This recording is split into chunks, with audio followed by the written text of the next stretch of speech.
And then you can register for the conference starting next week. Actually, some of the people here will be speaking again next week. So it's going to be an awesome session. We've got Robert Gentleman, the co-creator of R, is going to be speaking. We've got talks on the Pharmaverse, talks on clinical reporting, talks on data science. So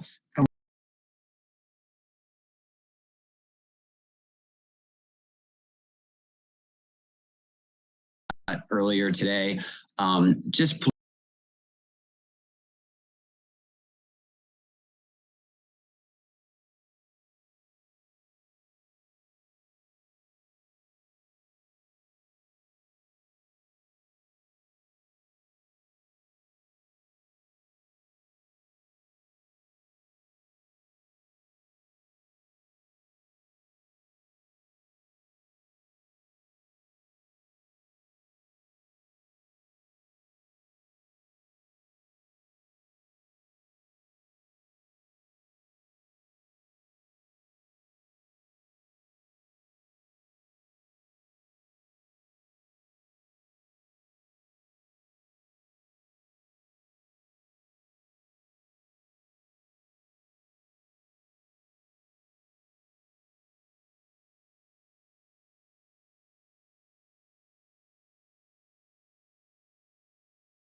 and Christina in T format, in Metacore and MetaTools. And so you have direct access to the people that are making these packages work. Next, questions. So if you have a question during today's workshop, we'd really like you to be using Slido as opposed to the Zoom chat and Q&A features. It makes it easier for us to track. Also, there's a thumbs up and thumbs downing and starring of questions in Slido. So that'll make it really easy for us. We're also going to have a few questions for you all, and Slido allows us to do that. So I posted the link to the Slido in the chat. Everyone should have seen this, so you can go to the slide. It'd be great if y'all could now go to the Slido event and use the event code T format, and the passcode, I believe, is in chat to go there. And then, of course, Phil already covered this, but by signing up to attend this workshop, you agreed to follow the terms and conditions of RM Pharma. Mainly be respectful to everybody.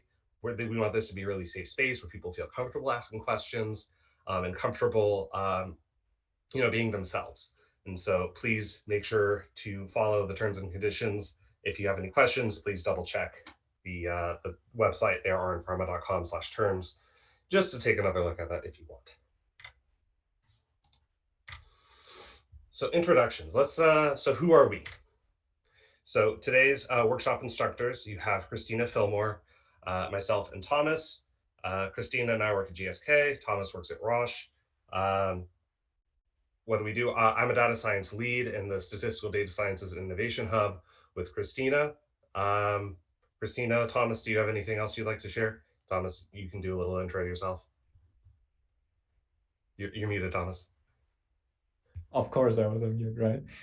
Yeah, hi everyone. It's great to have so many here. I see over 170 right now, so that's cool. Yeah, I'm a senior data scientist at Roche within our data science acceleration enabling platform. So helping our data scientists to get the most out of the data. And as part of that, I've been involved in developing Admiral, and I'm excited to be teaching here today. Over to you, Christina. Yeah, so I sit within a GSK, within the kind of statistical innovation hub here at GSK. So we have a similar role in that our job is primarily to help others do their work better and to support that. And so in doing that, we've been developing a lot of packages. I would say between the three of us, we are the maintainers of most, but not all of the packages we're talking about today.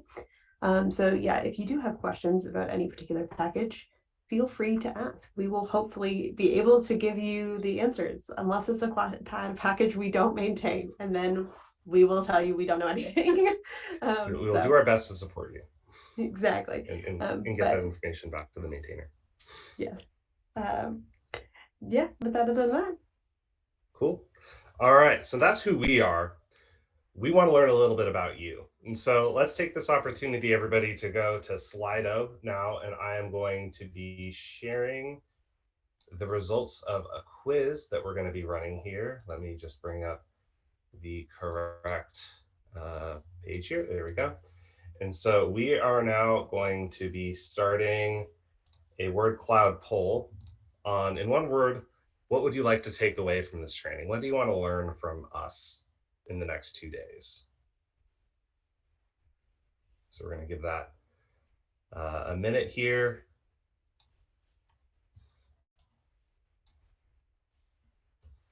See, reporting is popping up. Seeing there's 20-ish people. Admiral, not too surprising. Learning about packages. Reporting seems to be the main thing so far.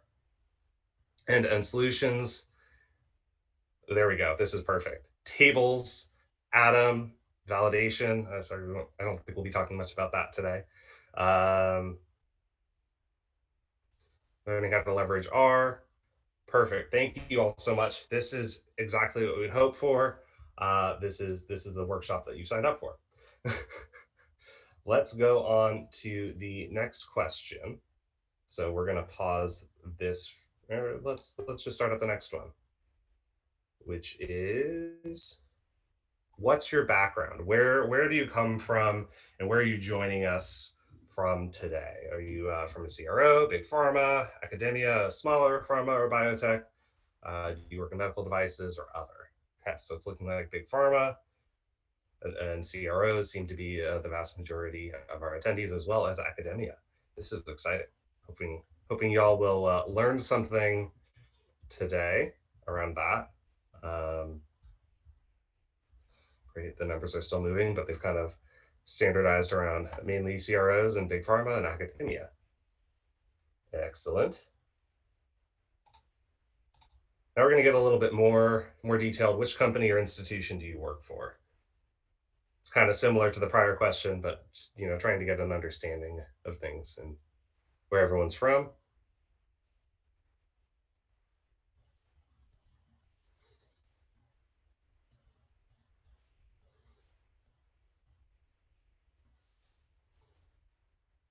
Awesome, lots and lots of companies being represented here. This is exciting to be able to present to you all today.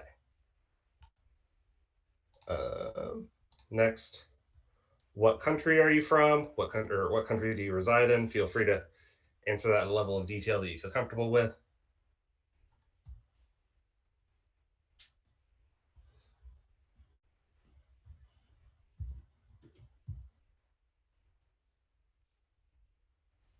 Yes, representation from all around the world. Perfect. Two more people are still typing. Okay, so we're about to start the last two questions we have on Slido. Y'all have been doing fantastic on this. So next is, how would you assess your R skills? Are you a beginner? Are you new to R, or feeling like you're still learning a lot? Are you intermediate, as in you have experience, you feel comfortable in R, or but you're still learning a lot? Are you advanced? Are you really far along in your R journey, feeling very comfortable developing R packages, or using advanced R techniques in your day-to-day work? So we're seeing most people are intermediate, which isn't too surprising. Feel like we were anticipating that, and so I think we've hit the level of difficulty for this workshop to be somewhere kind of intermediate. Beginners can definitely do all of this work. We do provide answers as well for you to get additional help, and we're obviously here to help you out. So the last question that's really going to be shaping a lot of what we do and how much we talk to is, what have you heard of the following terms? And this is a multiple, or you can select multiple. So please do, if you've heard of any one of these, please click yes, you've heard of this. Have you heard of Tidyverse? Have you heard of PER?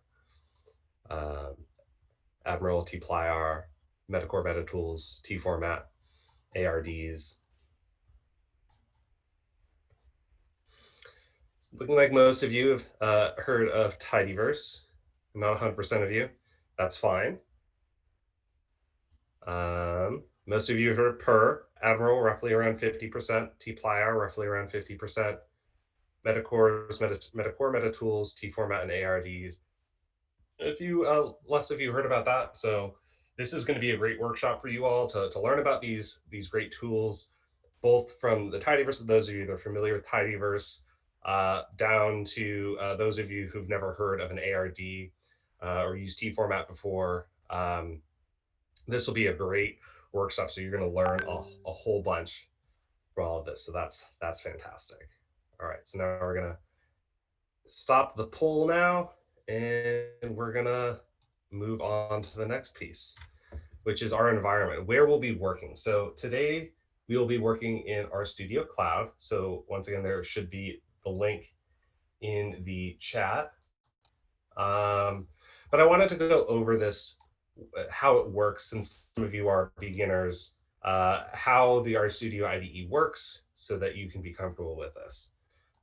So if you click the link and you sign up for RStudio Cloud, and you, sorry, got ahead of myself, and you click, make sure you're in the clinical reporting in R in Pharma 2022.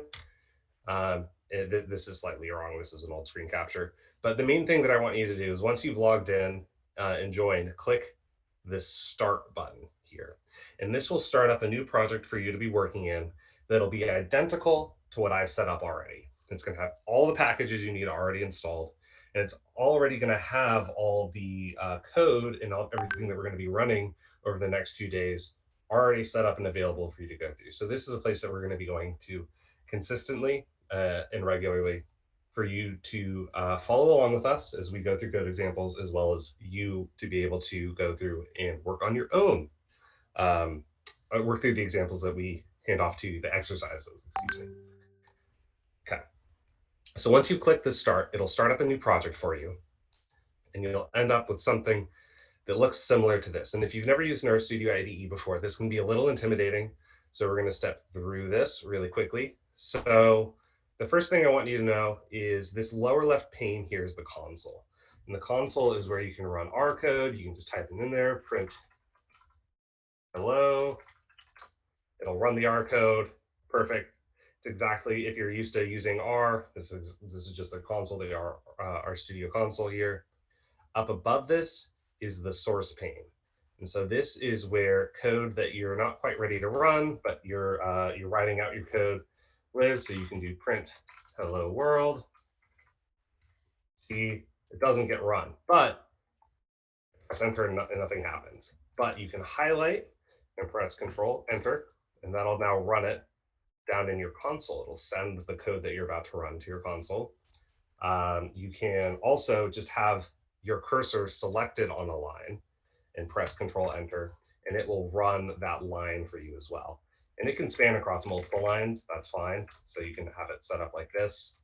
And as long as it is valid code to be run across this, it'll run the full chunk of code. And so that is a nice thing. So you don't have to be, making, like, looking in there and highlighting, okay, I want to run that and press Control Enter. It'll just run that chunk, all the runnable code in one single chunk for you. In order to create a new source pane or source file here, you can click on this green plus button and create a new R script, and that'll just open up a new blank R script for you. Over here is the environment, and this is where any objects that you create get shown. And so if I were to assign the value hello, or the string hello, to here, let me zoom in a little bit. I realize that I'm kind of far out here, and I assign that to you. It now shows up in my environment. And so this is how you can kind of track objects that you already have existing in your environment. You can see where they live. I'll zoom back out a little bit. And so this will have all of the ones that exist over time. You don't really need to worry about these other tabs for this workshop, so we're not going to talk about them. Finally, this lower right-hand corner here is our files pane here. So this is all the materials that we prepared for you today. So we have the code. So we will have 10 different sections that we're going to be going over. And all the code that's required for these sections is in the code folder. And this works exactly like your normal file explorer, where you click on it and it'll take you into the folder, and then you can see the contents. Then we have the install.r script. And so this you do not have to run, but this is what was run in order to set up the environment for you. So this includes the packages that we've already installed from generally from CRAN and whatnot, and then any Farmers specific packages. Some of them we installed from GitHub because they're in progress packages, and we needed some features that aren't yet available on CRAN, or on the CRAN versions of these packages. And the workshop slides are also available here. You can click on that and open it and kind of see what we're going to be talking to if you want to try to get ahead. Don't really suggest that. And then you can also see we have this dataset code folder. So the code the data that we're going to be talking to today is completely simulated. And so if you ever want to recreate that code and see what was used to make it, you can click on this dataset code folder and see what's required to make our, those are the data sets. So what else? So that is a very fast rundown of the RStudio IDE and how you'll be using this.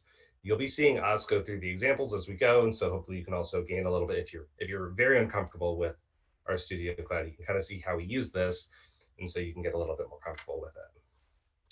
And of course, all the materials for the workshop are on GitHub. They're not just available in the RStudio Cloud. If for some reason you wanted to go and not use RStudio Cloud, but do it on your local machine, you can do that. We just don't guarantee that it will necessarily work 100% for you, since we, like we said, we have to set up a couple of the packages specifically for you. But after the workshop, materials will still be available on GitHub. Thomas, thank you for sharing the link again for everybody, and it's github.com/pharmaverse r-pharma 2022. So the plan, what will be, we've been talking for like 25 minutes or so, but what is the actual plan for today's workshop? So, or for the next 2 days of these workshops. So day one will be focused about focusing on how we can get the data into R and use it and start creating atoms. And that is day one. That is going to be the focus of day one. Day two is going to be, how do we take these atoms that we've created and how do we start creating tables that we would be showing the results of this analysis? So we're kind of trying to split it up like that. Attending both of these is going to give you a really good idea of how to go from your SCTM all the way out to a table that you present at the end of your analysis. The study data that we'll be talking about, I alluded to that earlier today, is completely simulated, completely fake data, but the study itself is intended to represent a phase 2b study, that's a respiratory study, where the endpoint that we care about is FEV1 is a primary endpoint. FEV1 it's good if it goes up. I know sometimes that is important to understand what change are we looking for. We want FEV1 to go up. We have 5 different visits in this fake study: screening, baseline, weeks 4 through 12. And then there are 200 subjects or participants in this study, one getting placebo and one getting the fake compound. And then you can look at the specs of this study at specs.xlsx, which is included in our RStudio IDE. You can go into the specs folder here and you can open this up. You can view the file. Give my computer a second to open that up for us. It's thinking. Of course, we're opening on the wrong window.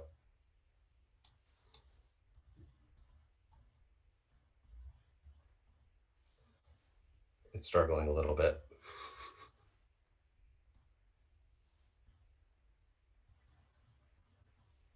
There we go. Yeah, so we've got the important things to pull out of this, and Christina, you can correct me because she's going to be taking over after this, is we have a bunch of different tabs here at the very bottom here. We got our study, the data sets that we'll be creating, the variables. So this is probably going to be very important for steps later on, where we describe the order, the data, what data set this comes from, variable, label, various information about that, value levels, the code lists that you might be using, any dictionaries, methods, and any additional comments that might exist on the data set. Yeah, so that is the specs for the study we have. So if you ever get lost or confused and want a little bit more information about what we're actually trying to create, you can look at the specs folder, which is included in the specs directory. So with that, I think I'll be handing this off to Christina. Yeah. Okay. Just wonderful. Thank you, Alice. So let's just get stuck in. So I'm assuming people can start seeing my screen. Love the thumbs up. Thank you. So I'm going to talk about the kind of general process flow before getting into code. So when you think about building atoms, you probably even today start with something that looks kind of like this.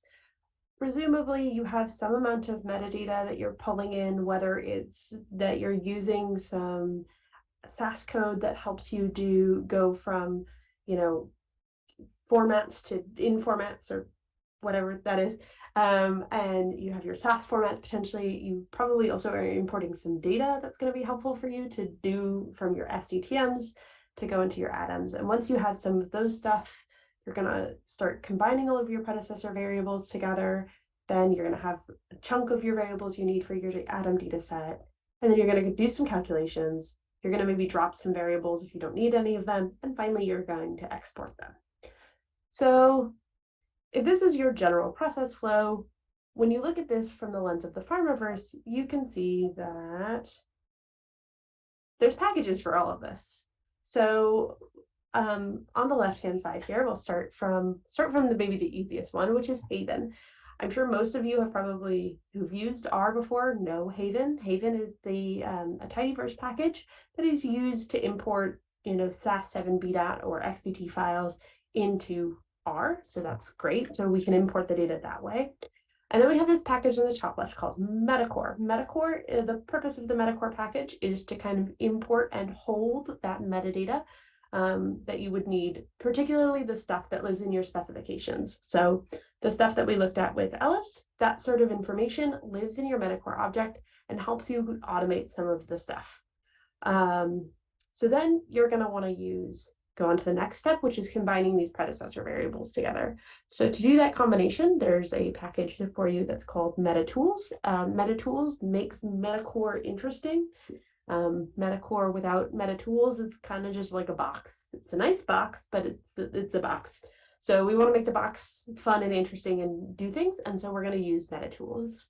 Then when it comes to doing any calculations, you're probably going to want to maybe use a little bit of MetaTools, also just all of the tidyverse, and also Admiral. These kind of combination of things will probably solve basically every one of your Atom building needs. Then we're going to drop off any unused variables and finally export the data using Exporter, which is another package from the Farmaverse that helps you export XBT files that meet kind of, the typical standards, like Pinnacle 21 standards. So it adds things like length and variable labels and all of that stuff, which can be really helpful. So that's the highest level stuff. Let me just give you a little bit more information about each one of these packages, and then we'll get into some code. So as I said, Metacore, its general purpose is to hold metadata.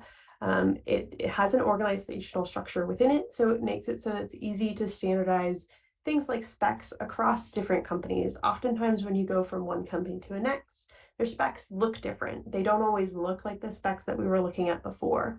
And because of that difference, it makes it really hard to build tools because you don't always know what that Excel sheet will look like. And it might not even be an Excel sheet for your company. You might hold it in a database.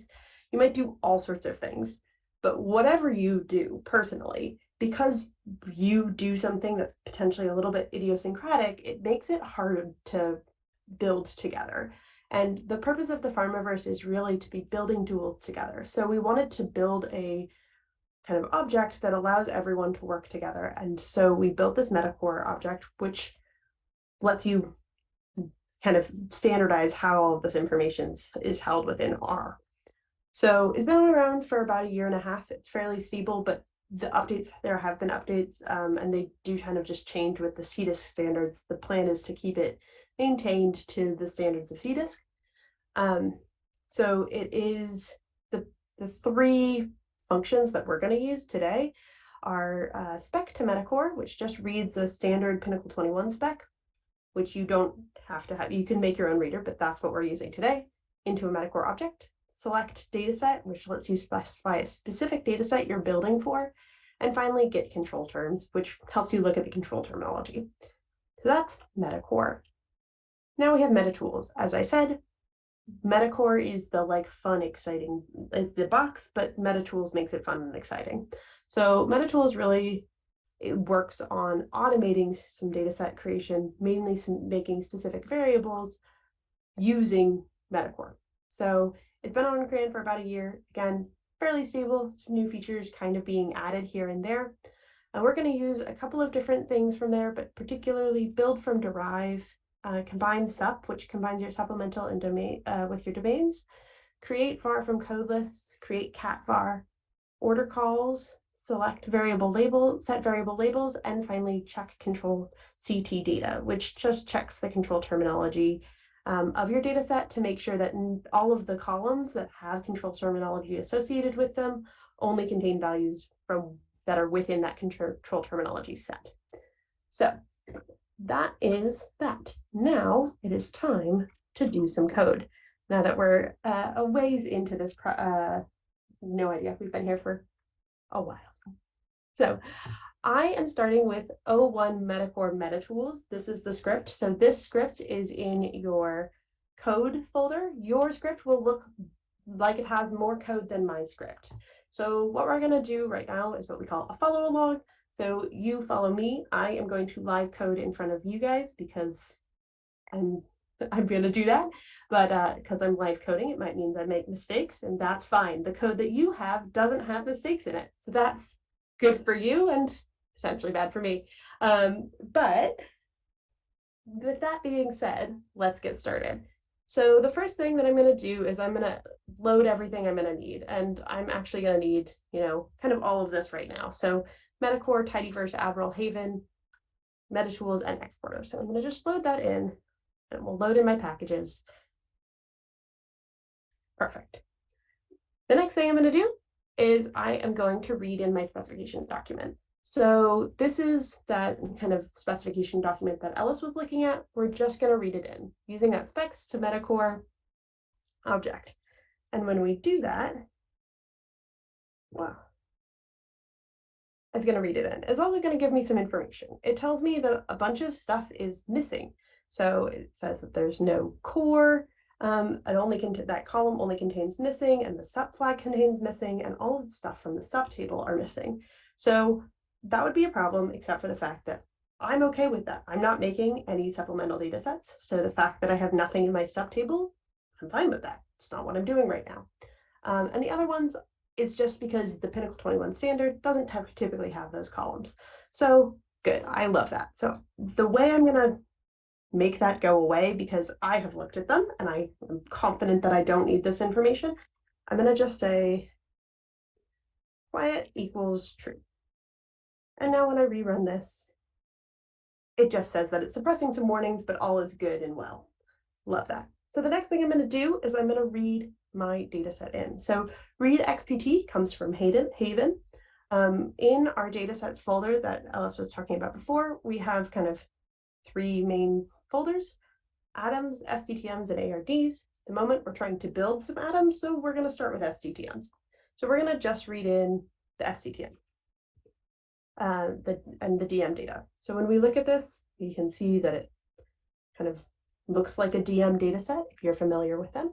Has study ID and domain and USubject ID and subject ID and all sorts of things. So that's really great. So the next thing I'm going to do is I'm going to pull out the specification for the data set I'm building. What data set am I building? I'm building out ADSL. So together, we're all going to build out ADSL. So I'm going to start with my ADSL spec.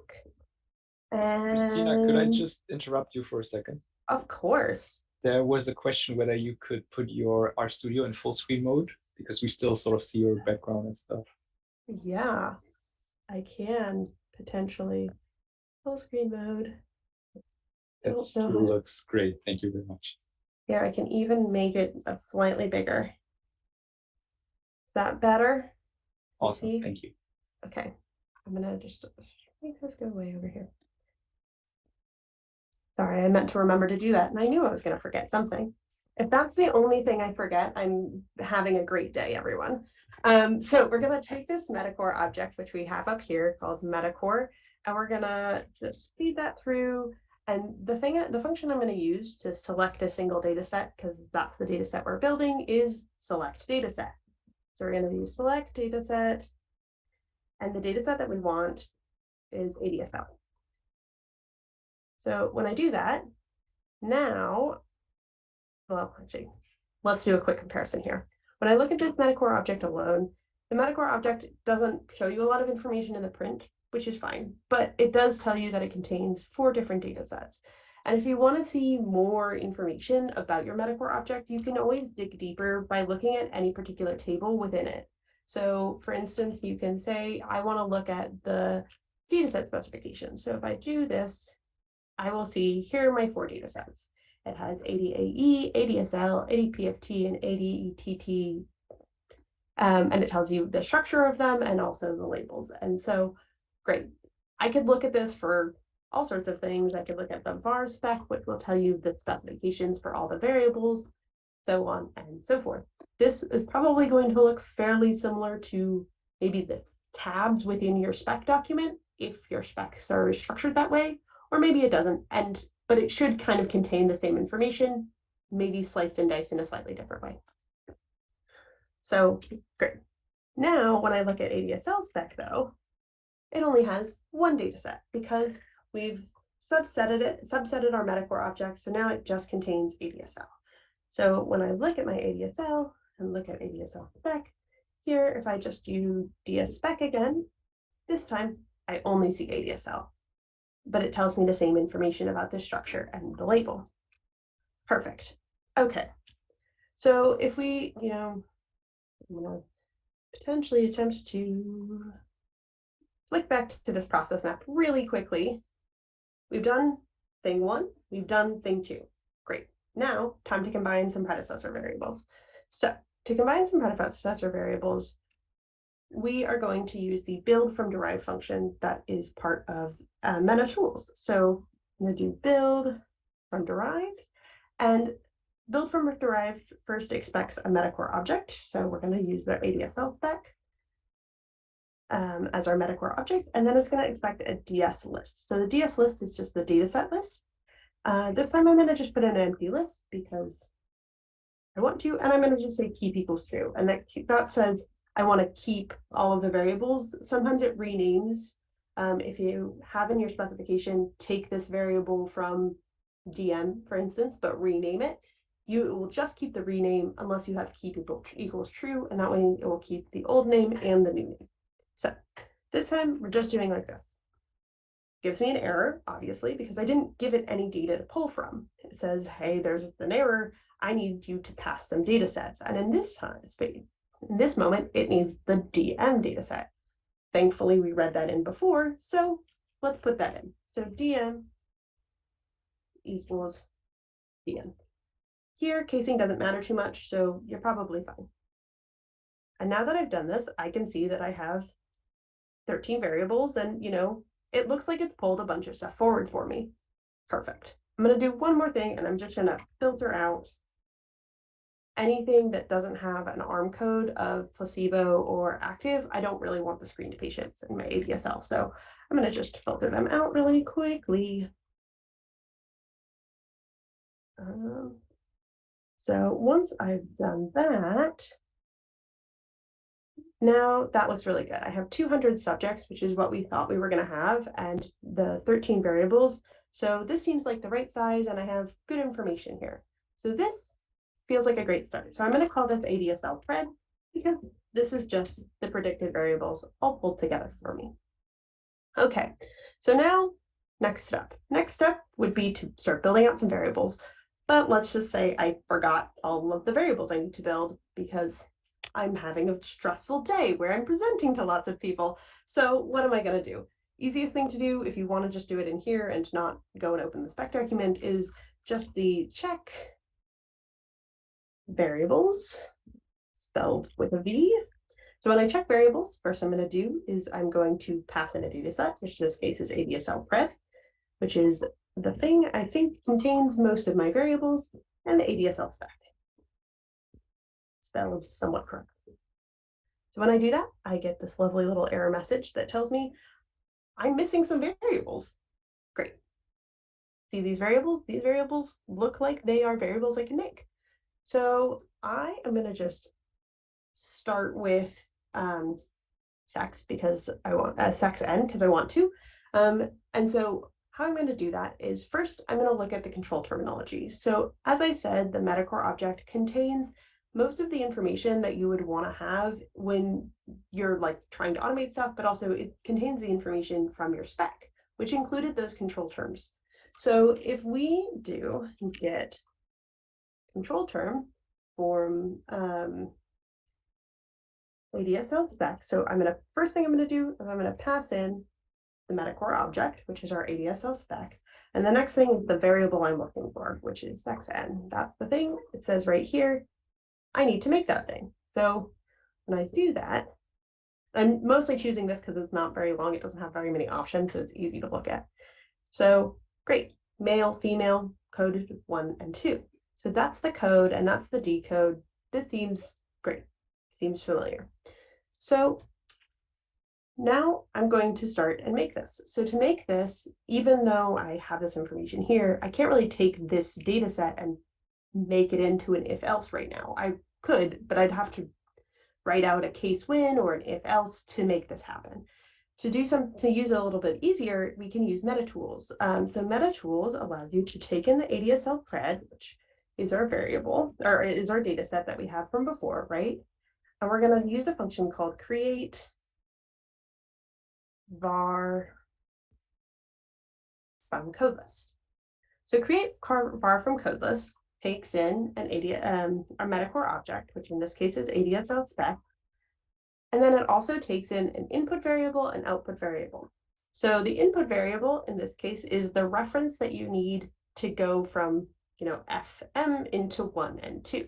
So when we look at ADSL pred, we can see that reference variable is right here, right? It's the sex column. It has Fs, it has Ms, and we want it to go to, 1s and 2s. So sex is going to be our reference, and sexn is going to be the thing we want to get out. And just to allow you to look at this a little bit easier, I'm going to just select subj ID. I'm going to choose sex, and I'm going to choose sexn. I'm just subsetting them to let you see what happened. So when we did this, sorry, my thing keeps jumping down. We can see that, the use subj ID for each subject, this was correctly moved across. So for anywhere it says F, it went to 1, and anywhere it said M, it went to 2. And it did it for everything. So that is a lot easier than having to write maybe if else's for everything. So when I look back at my variables I had to create the variables I had to create, a lot of these, like sexn, fn, racen, all of those are basically just those code decode pairs. So I'm going to have them all run together. And this is where I'm going to cheat a little bit because I don't want to write all of that out, but it will look something along the lines of, sorry, just scrolling back and forth for you guys. Something along the lines of this. So now I've done that. I've created all of these variables here, which is a great start. But let's see, are we done yet? So if we can do the check variables again, but this time, instead of using ADSL pred, we're going to use ADSL decode. So I'm going to put in ADSL decode. I'm going to put in my ADSL spec because it still needs that Metacore object to know what it's looking for. And when I do that, it turns out I can't spell. So once I've learned to spell, perfect. So now I have things like height and weight baseline, BMI baseline, a bunch of flags. All of those I'm not going to make. We're going to use Admiral to make those. But the last thing that might be helpful to make is the age group 1 and age group n. But using these create code lists really got rid of a lot of the variables that I needed to make. So finally, we're now going to do these age group 1 and age group n. To do age group 1 and age group n, what we need to do is we need to do some categorization. If I look at ADSL decode right now, it has age, but it doesn't have it grouped in any sort of way. So just like with the sexn, we can look at the controls terminology for age group. So I'm going to do get control term, and I'm going to put in ADSL spec, and I'm going to do age group 1. What is wrong? And I spelled it with a P. So when I do that, I get something that looks like this. We see this all the time when we're doing in clinical programming, when we have these kind of things that are almost, but not quite in actual programming languages, right? Greater than 65, 65 to 80, greater than 80. They're really, really close to being able to kind of just apply, but they're not close enough that you can just apply them directly. So instead, we're going to need to use a function. And this function is also from MetaTools, and it's called create_cat_var. So what create_cat_var does is it creates those categories for you. So I'm going to just take ADSL decode, and much like I did before with the create var from codeless, this time I'm going to use create_cat_var. I'm going to again pass in my ADSL spec,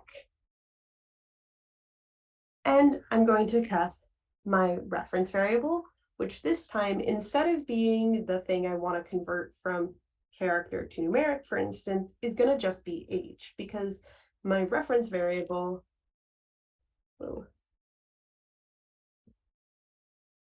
is age here. But that's like wrongly spelled. And now the final thing I'm going to do is name the variable I want to create, which is age gr1. And when I do this, I get a lot of things. So I'm going to just again select out just some of the variables so I can see. So when I select subject ID, age, and age gr1, I can see that people who are less than 65 get labeled as less than 65. And currently that's everybody at the top of my list. So I'm going to just save this as foo really quickly so that we can look at everybody. Did everyone get a really low age? No. People who are between 60, or if you're 65 and 80, you're now being labeled as that, even so 66 here. And I'm not sure if we have anyone over 80. This group, we have no one over 80, which is totally fine. So that made that super easy for us. Now, the last thing that you might want to do, and we're going to do in this case because we need both age group 1 and age group 1N, is you can also add that decode in here. So I'm going to just also pop in that age group 1N. And when I do this, I can see I get my age group 1, and my age group 1N. So all of it was created for me, and I didn't have to spend any time, writing out ifs and elses or creating case wins. It was all just created for me. So that seems really great. So I'm going to just, feels like we're basically there. I'm going to take this one, and I'm going to just make ADSL. And when I do that, perfect. The next thing I'm going to do is I'm going to do that check variables one more time just to make sure that things are going to the right places. And I'm going to say my ADSL and my ADSL spec. And when I do that, I see all of the things that were just like create codeless, things that ended in N, basically, they're all gone. The things that are left to me are all things that need actual calculations being done on them. And so this is no longer a job for Metacore and MetaTools. Instead, it gets pushed over to that next stage in the process. So if you look back to kind of doing here, we've done the combining of the predecessor variables. We've also kind of done the easy, just change this into a different format. Now we're into like proper do calculation stage. And to do that, I'm going to pass it over to Thomas. But just before I do that, I'm going to just show you a quick sneak peek at some of the functions in Exporter. So Exporter, as I said, allows you to export things into an XVT format. But like a lot of this stuff, Exporter also allows you to use Metacore in order to do all this for you, to do some of the stuff, the like labeling and things for you. So in this case, it lets you set the type and the length, both of which are required for the XVT format, but doesn't really, it's not a thing that exists in R. There aren't lengths of variables in R. They're just kind of they're types, but that's about it. So setting those types and the length, you can use Exporter. So here you take ADSL, which is the very data set that we have most of ADSL, not all of ADSL. And then you can use that Metacore object to combine, to add in the types, to add in the length, and finally to write it out and have a label on the data set itself. So with that, now I'm officially passing it over to Thomas. And yeah, I don't actually know how to stop video, so stop sharing. Perfect. Thanks Okay. a lot, Christina. All right, let me share my screen. Okay, can you see my PowerPoint? Yes. Perfect. Okay, so don't bother you too long with slides. It's just 3 of those, and then we'll jump over to RStudio as well, and we'll have plenty of time to do some live coding. I'll follow Christina's example, but let's first play from current slide. Do you now see my presenter view? We see the presenter view. Yeah, let's switch that.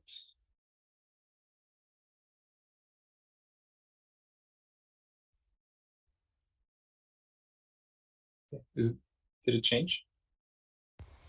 Looks good. Yep. Perfect. Cool.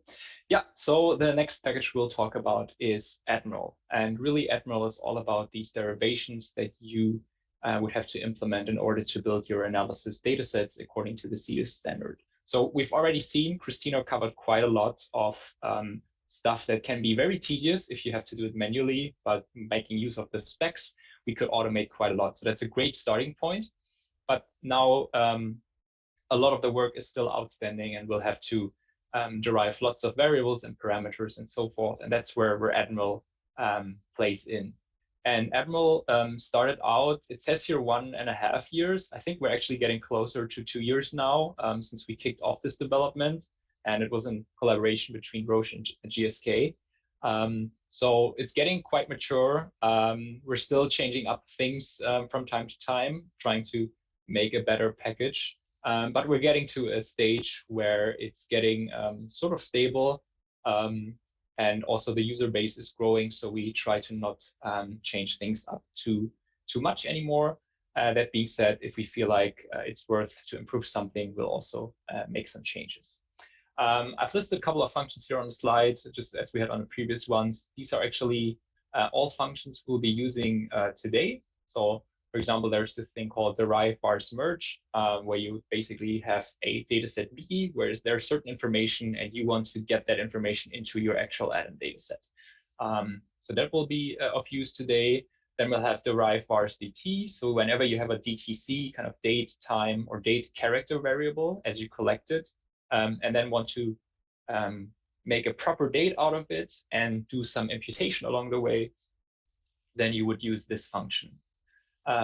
Then we'll do some time to event parameter creation later on today in the second half. And that's where this derive param TTE function comes into play.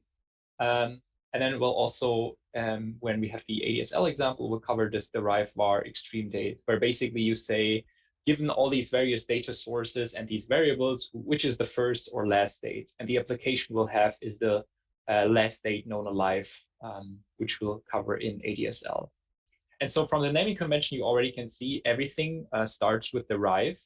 There's also a couple of other functions within Admiral that don't start with derive, but the important thing about these derive function is they take a data set as input, then they do some computation to either add a variable or multiple ones, or parameters, so rows, and then they spit out that data set. So it's always data set in, data set out. That's derive. If it's derived var, it's just a single variable that gets added. If it's derived vars, it's multiple, hence the plural. And if it's derived param, it adds new records onto your ADSL or whatever other data set you have. Actually, for parameters, you wouldn't do that in ADSL, but in your BDS type data sets. So let's cover a bit, just briefly, the kind of design approach we had. So we did not want to create something that looked like this when we designed Admiral, where you have a single function per Adam dataset. So in this example, you have an ADVS here, And if you imagine, while that may be a sort of standard Atom data set, you still need to offer quite a bit of flexibility to cater to different needs. So you would potentially have to have lots and lots of parameters. So this would become one huge function. And even though you add lots of parameters, as it's always the case, there do come up situations where you still need more flexibility. So people then tend to do things like pre and post processing and sort of have to work around their way around the tool. Instead, what we opted for with Admiral is to say, let's encapsulate each derivation within a single function and make it really kind of atomic in a way. Take the data set in, do one single computation, output the data set, and then pass it on to the next derivation.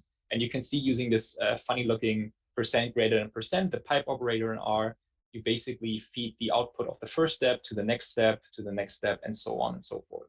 And that way, instead of calling one huge function, you call all these little functions in a sequence, and that builds your Atom dataset step by step. And also, very importantly, why we think this is a quite nice approach to do this, is that you could easily slot in either study specifics, or if you have a project like a compound molecule level, maybe have to find some standards there. You could also slot in kind of project level functionality. And that should make it fairly easy to extend the tool in whatever way you need, because you just slot it in where it's needed and you don't have to kind of work before or after the tool. So that's the kind of design approach we took. And then one thing I wanted to show is that actual Admiral is not a single package anymore. It did start out as this collaboration between Roche and GSK. And today's workshop will also only cover Admiral itself, but it has grown since then. It's really become an ecosystem. There's now a package called Admiral Oncology, or Admiral Onco for short, for the oncology space, where you can see there's also other companies involved. There's a package around ophthalmology, so for eye diseases. And we recently also started creating one around kind of vaccines. And you can see it's really cool that it's not only 2 companies anymore working on this, but we have this plethora of pharmaceutical companies that jointly develop open source software for their data analysis needs. So it's really cool to see. And just to discern Admiral from the rest, Admiral kind of forms the base layer, all your general derivations, which are not specific to any therapeutic area, whereas the specifics land in these extension packages. And if you see the need to have a new one of those, get a new butterfly in the series, then just reach out to us. And yeah, we're happy to see the ecosystem growing further. But enough talking, let's jump onto our studio. Just give me a second to switch here.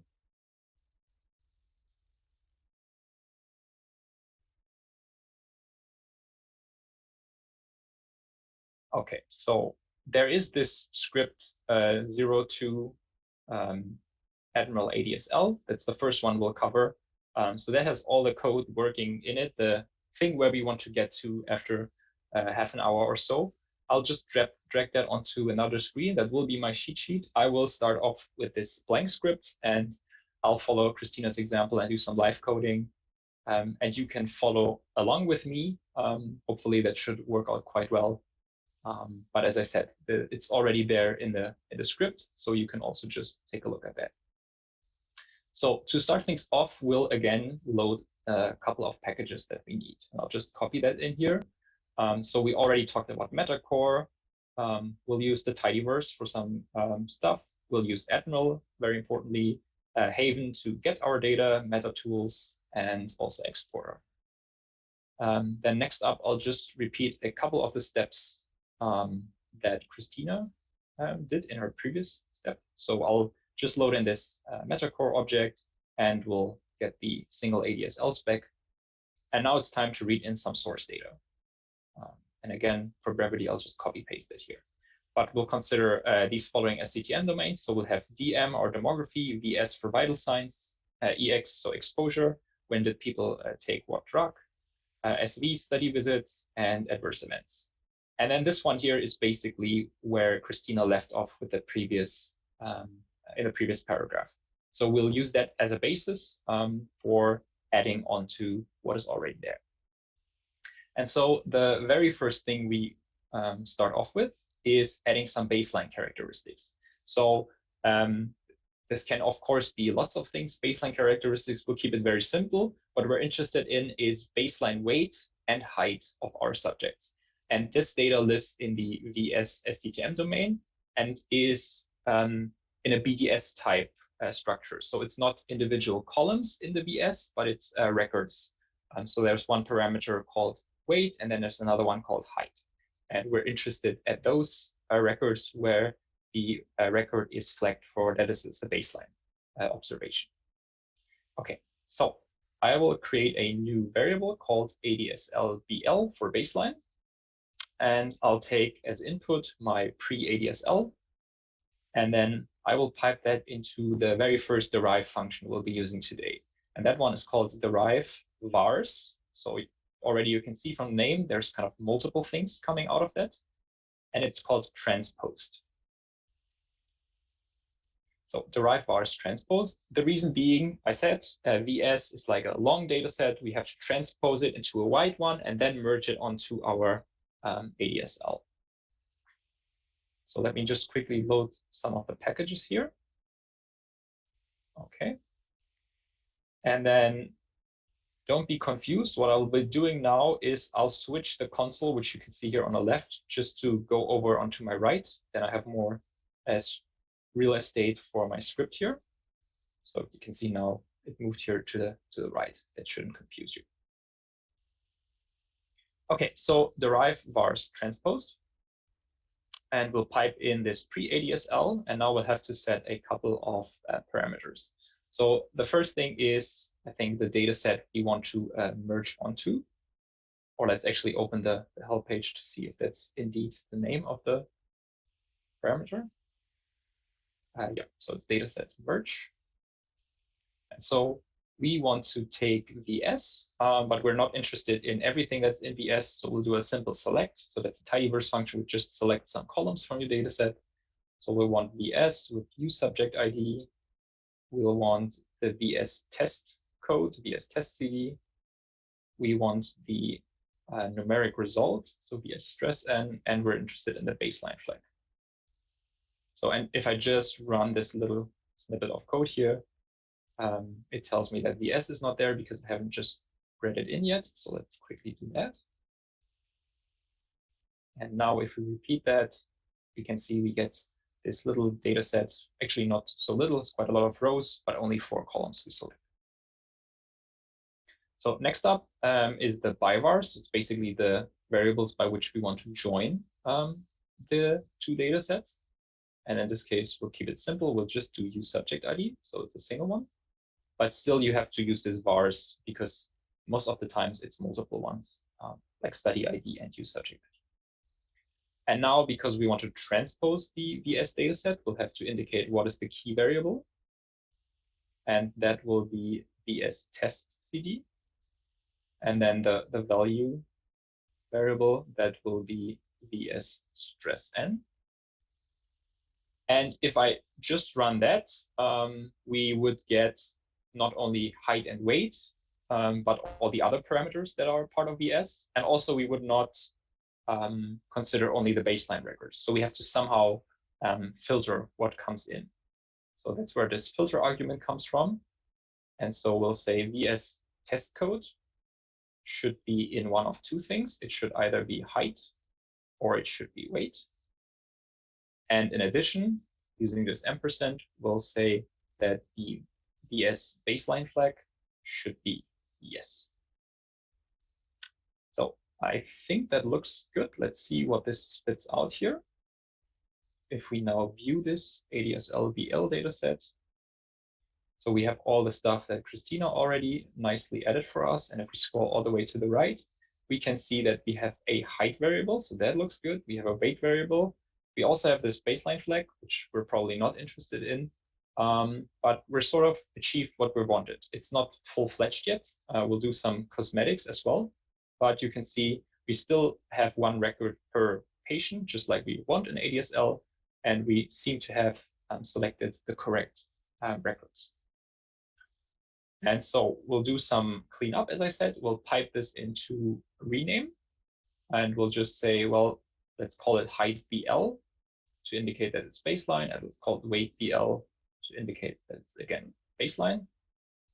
And then let's drop the VSBLFL. And that's not an underscore here, that should be a minus.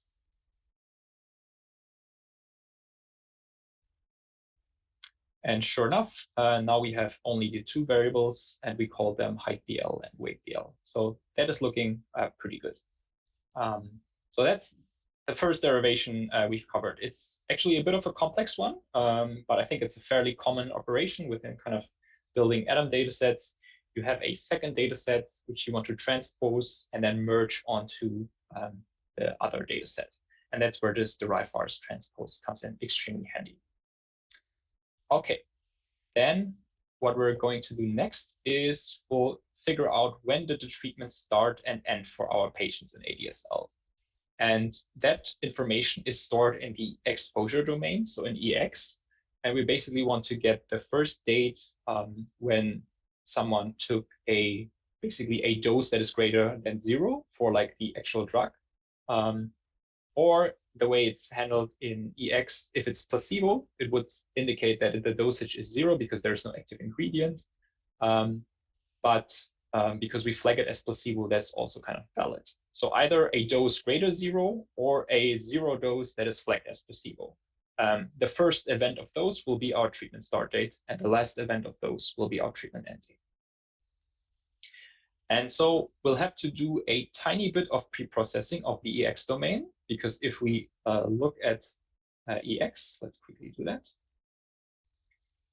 So we can see here EXTRT will be important. We have placebo or the drug here, the dosage, and then we have the start date time character, so DTC, and end time character. So while this looks like kind of a valid date, if we do type off, and then EX $ EXST DTC, you can see this is a character. So we want to first convert that into an actual date, so something numeric. And so we'll create something called EXDT. We'll take our exposure domain, and then we'll pipe it into a Admiral function called derive vars DT. And let me quickly open the help page for that.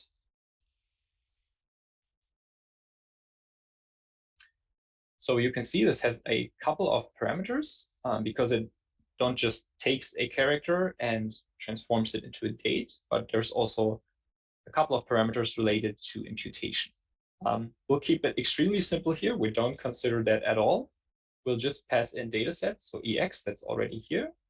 And then we'll tell it the prefix of the newly created variable. So if you think about it, typically that would be something like AST, then you would get an AST DT variable. And if you have specified imputation, you would also get the corresponding imputation flag variables. But again, we'll keep it simple. So we'll just do again EXST. So the prefix, and then it will just add the DT suffix. And then the DTC variable, based upon which to do this, will be EXST DTC. And actually, we'll do more or less the same for the end date. So in that case, we'll just change this here. And we'll change this.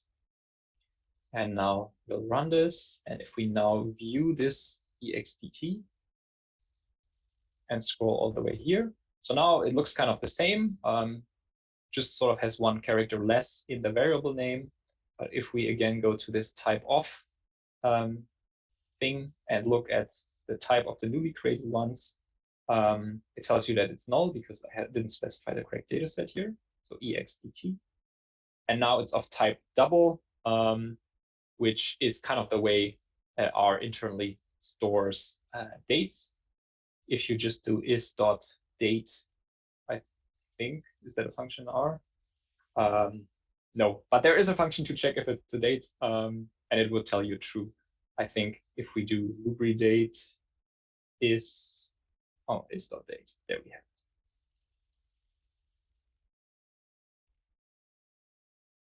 We get it true. So that is indeed what we wanted. And again, I won't bother about imputation here. The data is clean anyway. There's nothing to impute. But in real life examples, you would use things like the highest imputation level and then kind of the imputation rule. So if you want to learn more about this, check out this help page here. And we also have a fairly extensive documentation on our website. Okay, let's make some space here. And now let's actually derive the treatment start date. So if we look at EX, you can see here we have multiple records per patient. So for this one, here we have 3 for the first patient. And now we're interested in the date when the very first dose, or in this case, placebo, was given. And so we'll call this new object, we'll create ADSLEX. We'll take in the output from the previous step, so ADSLBL, and then we'll pipe it in this derive vars merge function. And again, I'll open the help page for that.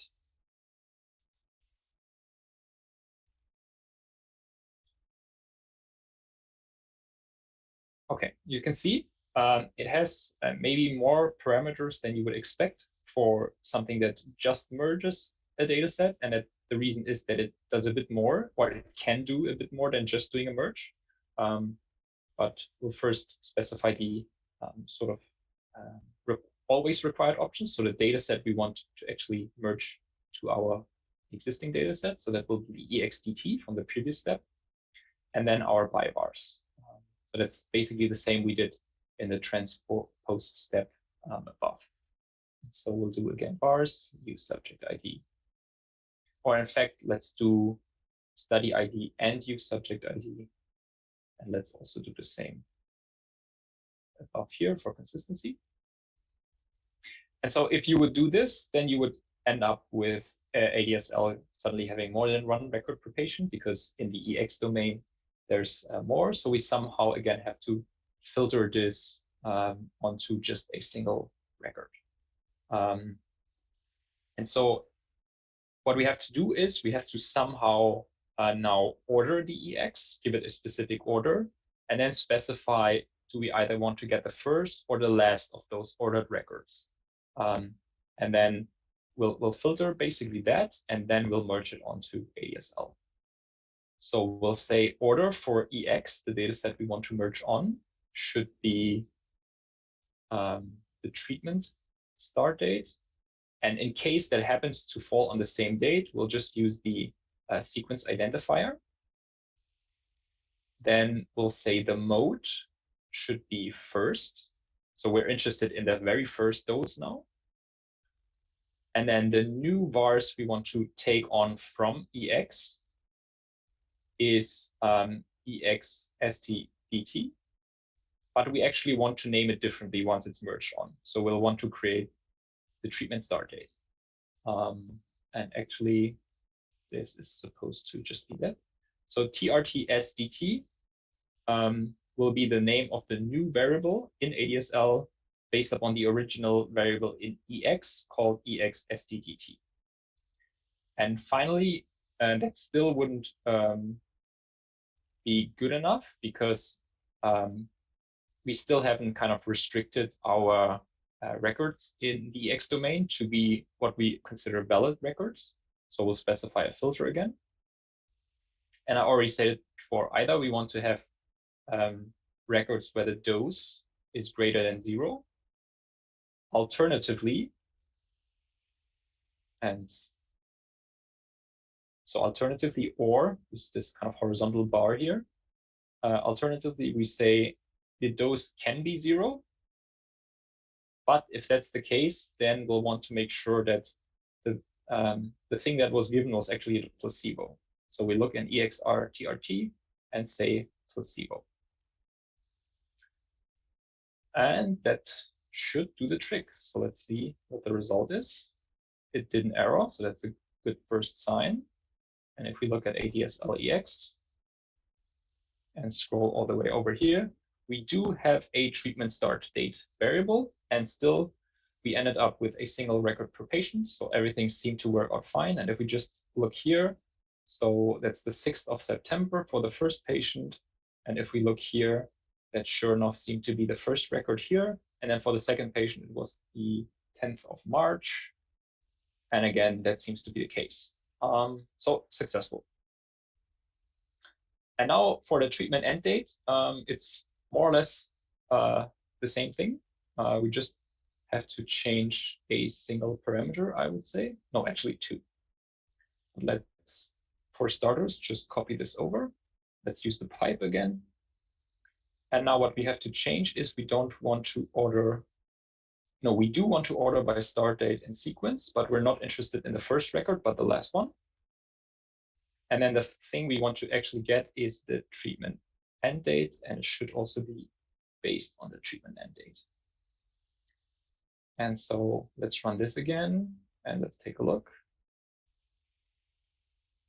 And sure enough, we now have two columns, one for treatment start date and one for treatment end date. And let's check again. So here, treatment end date for our first patient is 28th of November.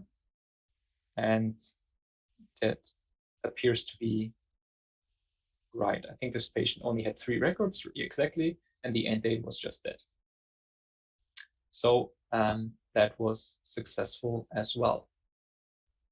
Okay, so now we've covered already 2 fairly generic and powerful functions, kind of both being related to merging on another data set. The first one where you would have to first transpose something, and the second one where the data set is not in need of being transposed, but maybe you have to apply a certain order and then get like a first or a last record and so on and so forth. And this has applications beyond the examples I showed here, so that's why they're fairly generic functions. Okay, and we'll actually continue on that theme because that is just something we need to do a lot for ADSL. The next thing we're going to do is do some safety flags. And in particular, what we'll add is the safety population flag. And then also we'll do a modified intent to treatment flag and a randomization flag. So 3 things. So I call it ADSL staff, and I'll take, again, just the output of the previous steps, and I'll pipe it into the next function. So that will be derive var. So a single thing comes out of that. Again, it's called merged because we, again, merging something. It's kind of a lengthy name, exist flag. So what that basically means is, this doesn't work.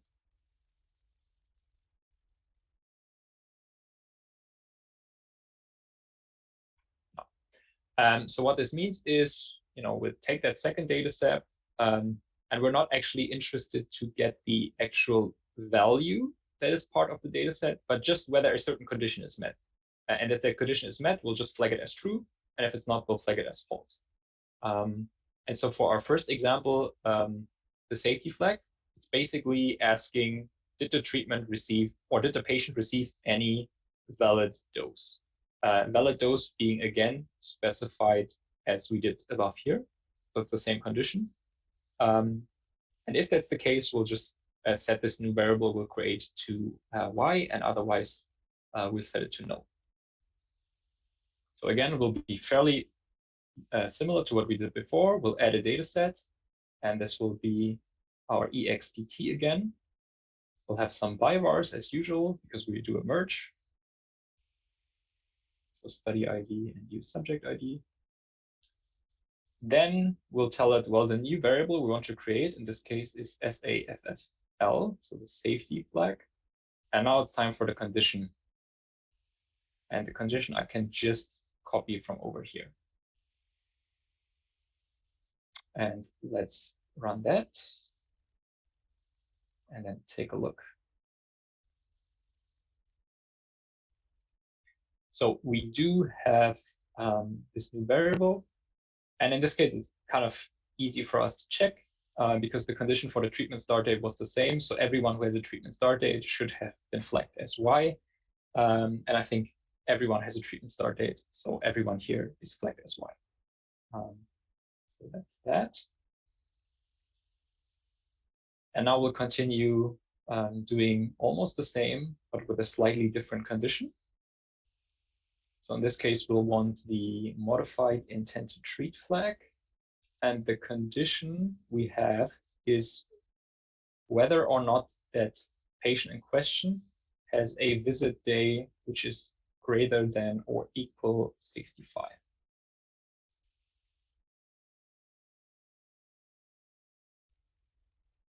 And you can see, again, we flagged a bunch of stuff, and it might be the case that this flagged everyone. So just for the sake of demonstration, let's see what happens if we do something like that.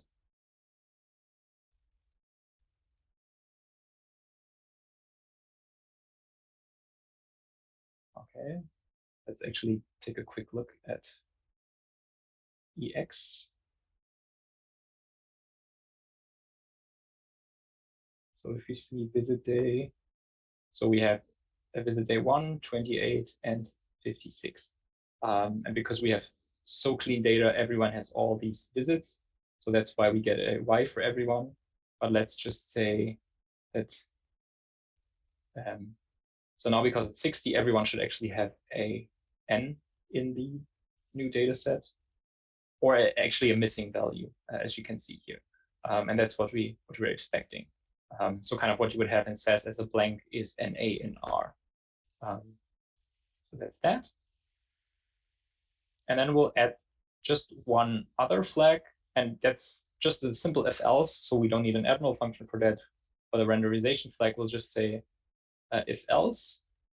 So if the actual arm CD is in P for placebo, I think, or A for actual treatment, then we want yes. Otherwise, we'll want a missing value again, or a blank. So that's an A character in R. And sure enough, now we have this flag as well.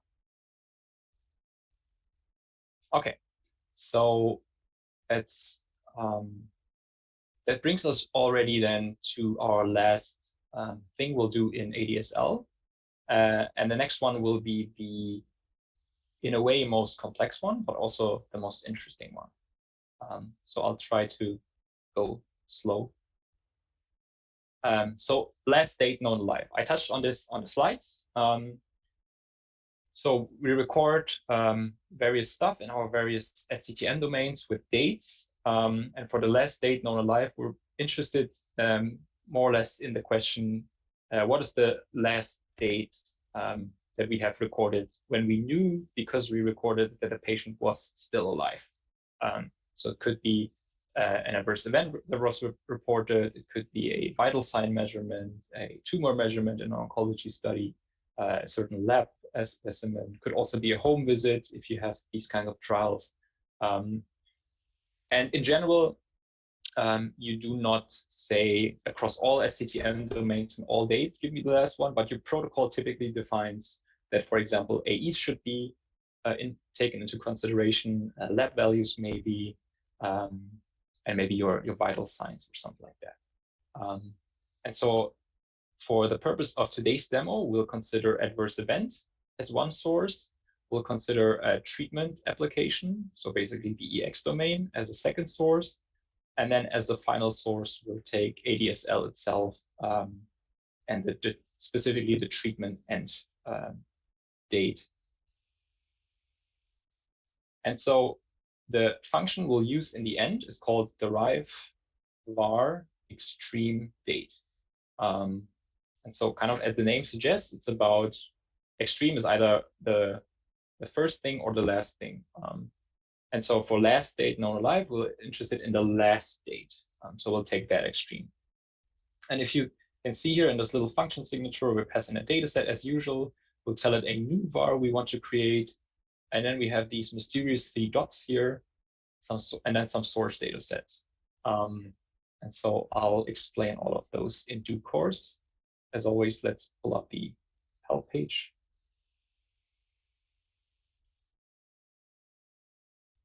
Okay. And so if I look at ... here, it tells you we want to have the sources from which to consider those dates. And apparently you have to create those with this function called date_source. So let's do that. And let's start off with the exposure source. So we'll create an object called EXStartSource, and we'll call this dateSource function.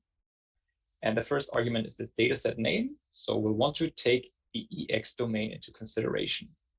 And specifically, we want to consider the EXSTDT. So that's the thing we created a little bit up here. So it's the treatment or the start time of the drug application.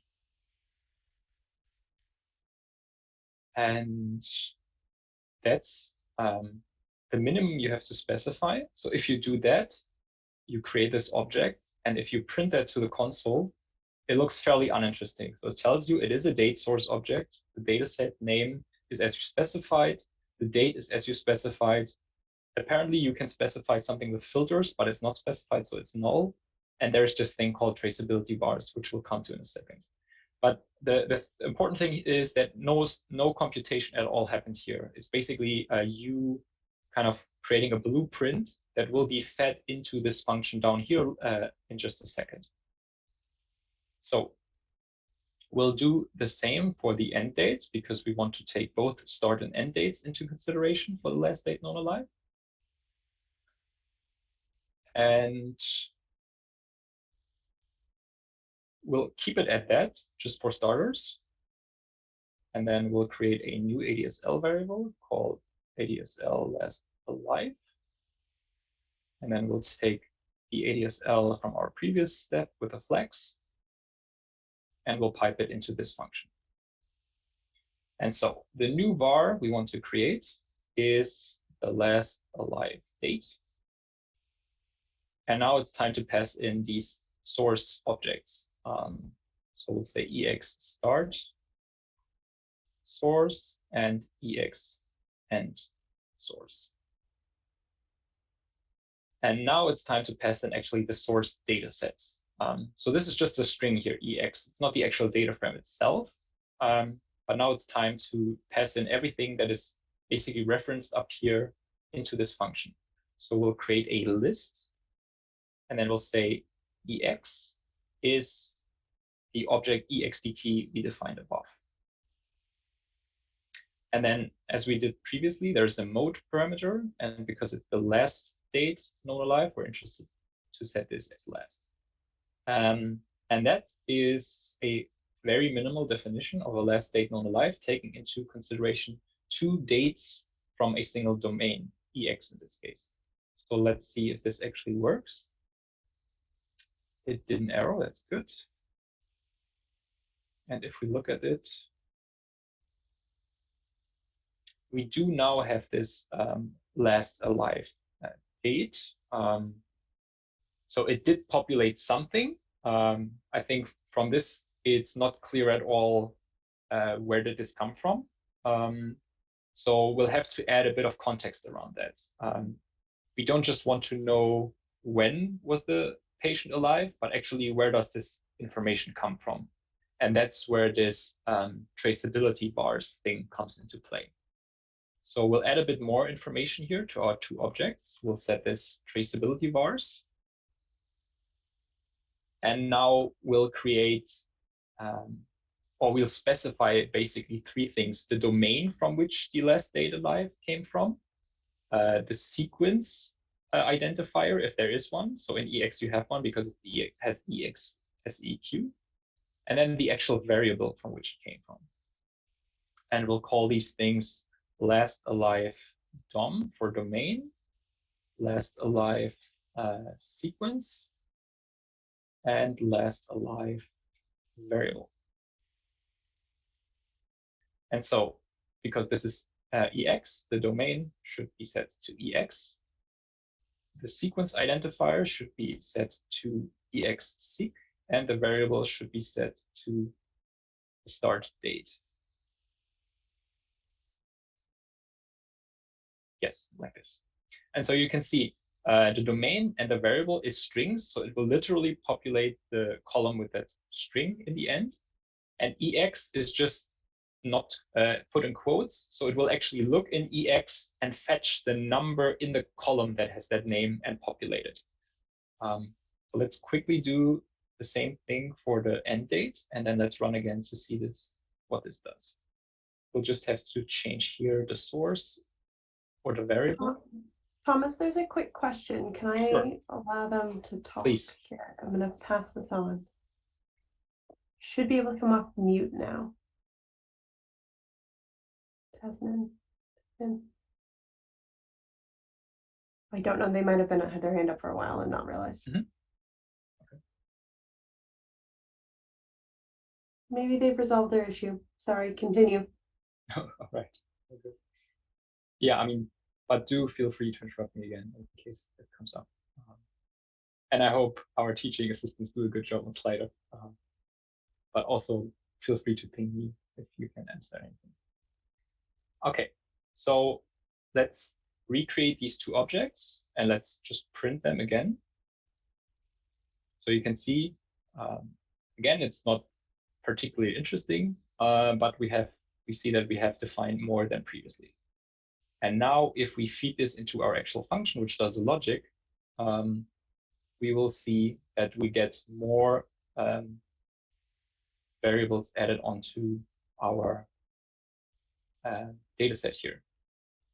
So we can see, because we only have specified EX as a single source, it's always set to EX, the domain. Apparently, because we have had 3 visits and every patient made the 3 visits, it's always the last of those 3, the sequence identifier. Then we see, okay, this is the variable it came from. So because all our patients had both a start and end date, and the end date is always later, that's what got populated in the end. So that's much more context, and that's why it's called traceability vars. And so to keep things a bit more interesting, we'll add in 2 more source objects from the adverse event domain. And I'll paste them on top here. So again, fairly similar. We'll have a AE start source for the start date and an AE end source for the end date. And we specify again that the name of the data set, the variable from which to take the date, and then these traceability vars.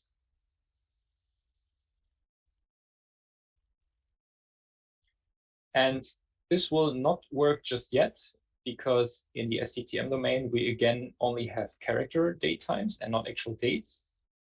And so this little code here is basically the same as what we did here, just me not writing out the 2 parameter names, but we'll basically transform the character dates into proper dates, and then we'll specify those 2 sources. And now I have to add them down here. So let's add them at the start of the list here. So our start source, our end source for AE and for EX. So now we have basically taken 3 sources into consideration.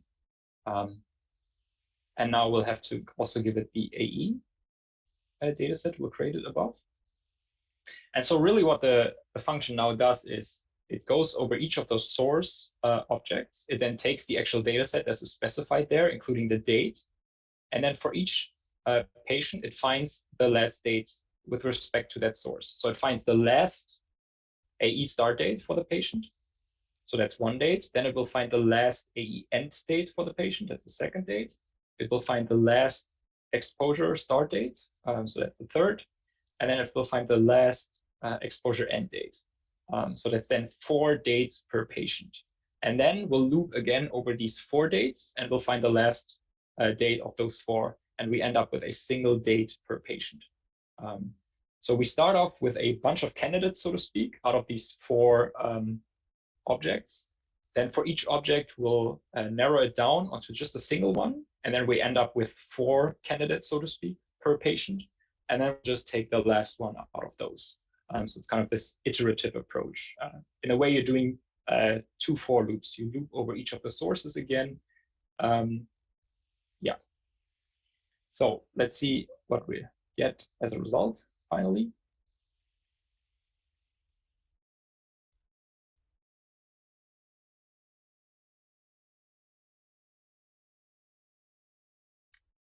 So if we now, for example, look here. So previously everyone had the exposure end date as the last date known alive, but apparently this particular patient I've highlighted here had an adverse event. That's why the last alive domain is set to AE.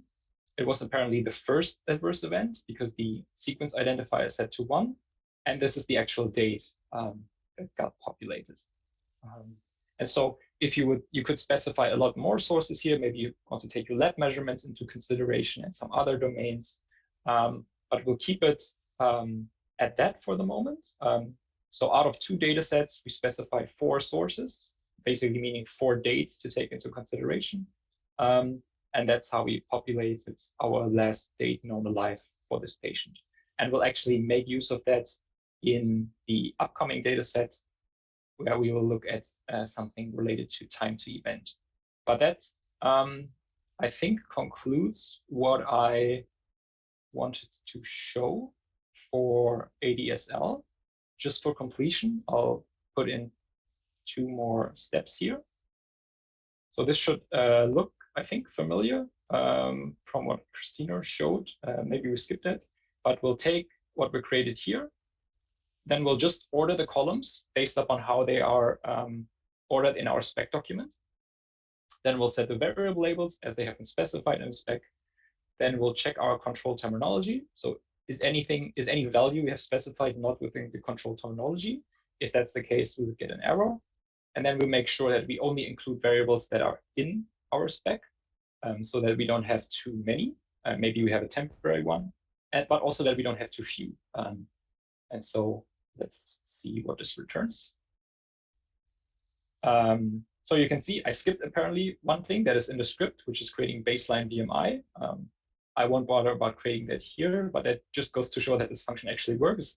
So BMI BL is specified in the spec, but I haven't done it here. So we get this error.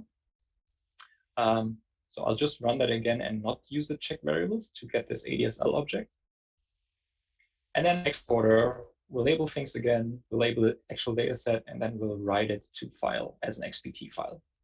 And then you can pop that into your Pinnacle 21 or submit it to a regulator if you're at that stage of things. Yeah, so that's ADSL. The first exposure I wanted to give you to Admiral. So I introduced derived vars transposed, derived vars DT, derived vars merged. Then we had derived vars merge exist flag. And we had this somewhat more complicated derived var extremes. And I think this gives a reasonably good feel of how you would work with Admiral for Adam dataset creation, and also the kind of types of derivations you would typically do. And this, of course, is very specific to ADSL. In BDS datasets, there are different kinds of derivations that you do. And I would like you to check out our website for more information about that. So something like lab or vital signs.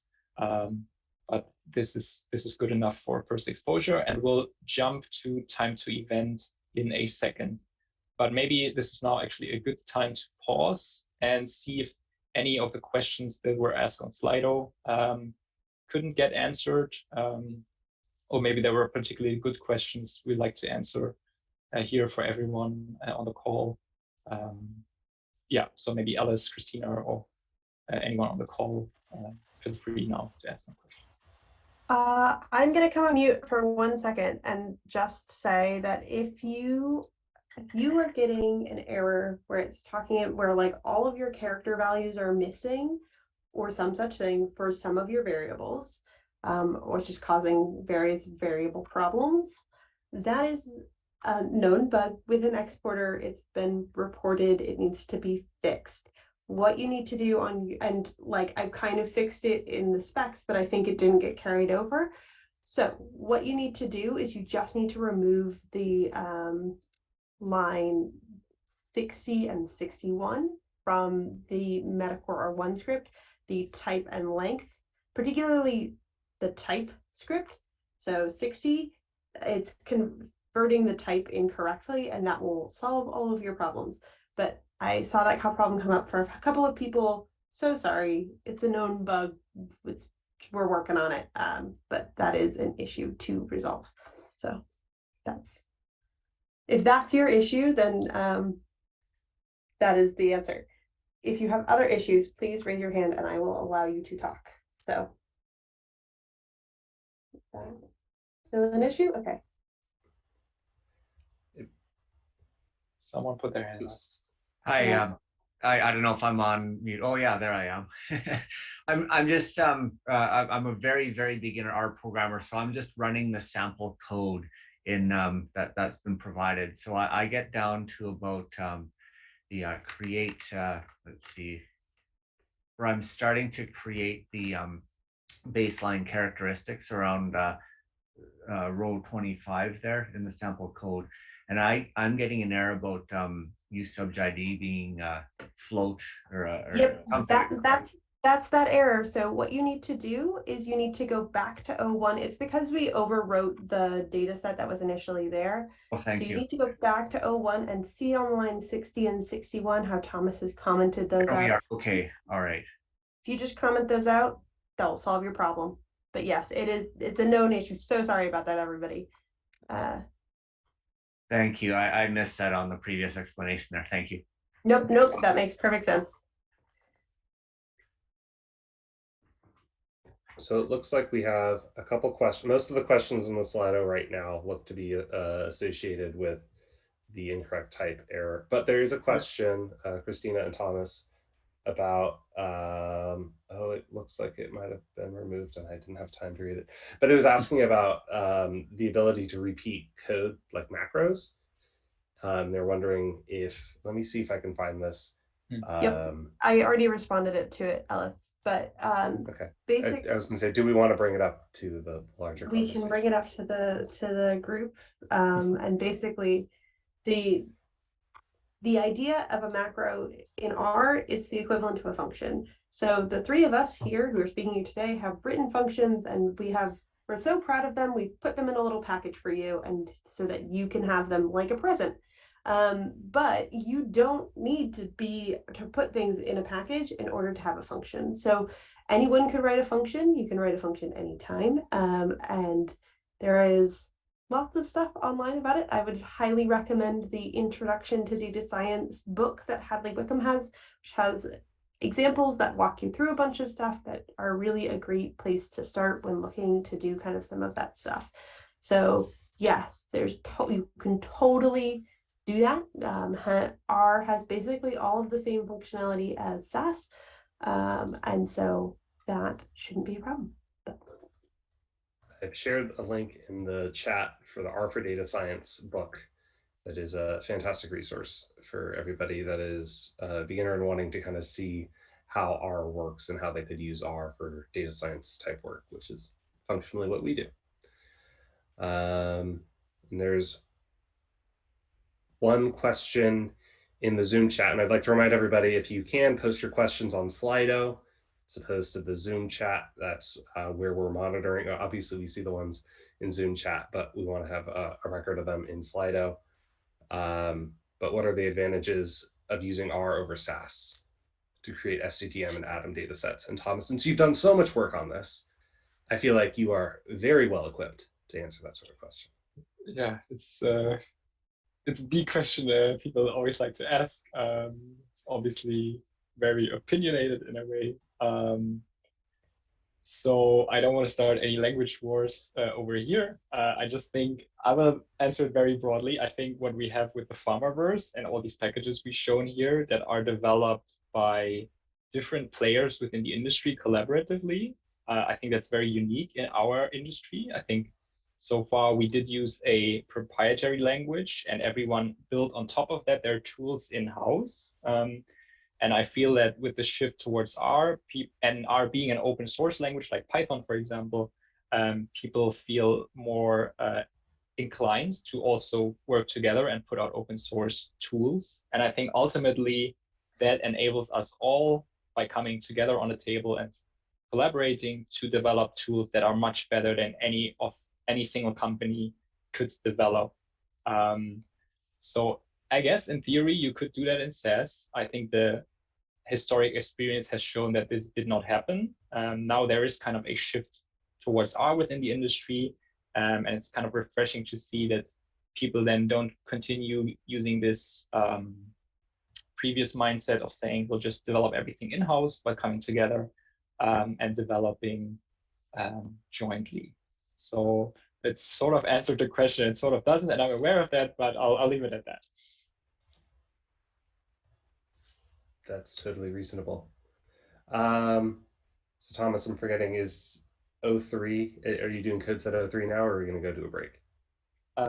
We'll do 03 now, and then we'll have a break. I think, Christina, that was the plan, right? Although I'm also fine with a break now, actually. Whatever you wish. Why don't you introduce 03, which will be an exercise, and then have the combo exercise and break moment, which means we'll probably give about 30 minutes. Thomas, I'm saying this, but I don't know that's exactly how you're intending, for people to work on the exercise, but also stand up, get a break, do what you need to do. So we'll have kind of a mix and match sort of situation. I think that sounds great.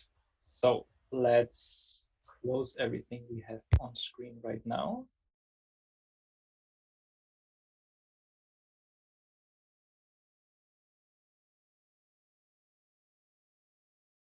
Okay, and then to really start fresh, what I'll be doing is I'll click session here, and then I'll say restart R. And this should wipe out your environment here and basically get rid of everything. So it's a clean state. If it didn't, for some reason, because some settings, in some settings, it doesn't wipe out things, then you hit this little broomstick here after restarting your session. So in this case, it won't do anything because there are no objects in the environment, but that's kind of good practice. And also on the console, I just hit the broomstick over here as well. And now we're all clean. So that is nice. And then I'll switch over to 03. So now it's time for time to event analysis. And I'll continue as before. I'll put this script on another screen, and then we'll start off with a blank script again, and we'll work our way from there. So time to event is, I guess, what people would typically think of if they are working in oncology, things like overall survival or progression-free survival, kind of primary efficacy endpoints. But time to event analysis is extremely general. It can be time to anything, really. And for the sake of today's demonstration, we'll do time to adverse event. So we'll consider the ADAE ADAM dataset as kind of our source. And then we'll answer a question like, what is the time it took until the very first adverse event occurred? So any adverse event. Or what is the time to first serious adverse event? Or what is the time to first adverse event within a special system organ class that maybe was severe? So you can think of a lot of different things you could do there. And I'll show, I think, 2 examples. And kind of based upon what we just did with the last data known alive, that should give us a good starting point because the concepts are similar. And then, as Christina mentioned, we'll have this kind of combined break/exercise thing. And there you have the opportunity to actually work on a little pre-populated script where you have to kind of fill in the blanks and do it yourself. But enough of those.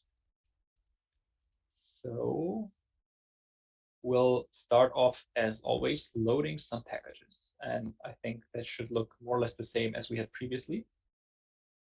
Not only exporter, but actually all of them. All right. And then I want to get my Metacore object once again and a spec, and really only the spec for this data set I called ADAETTE. So analysis data set, adverse event time to analysis, which is kind of a mouthful.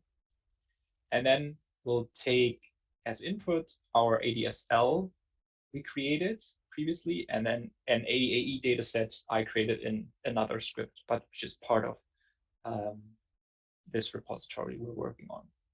So let's run all of those.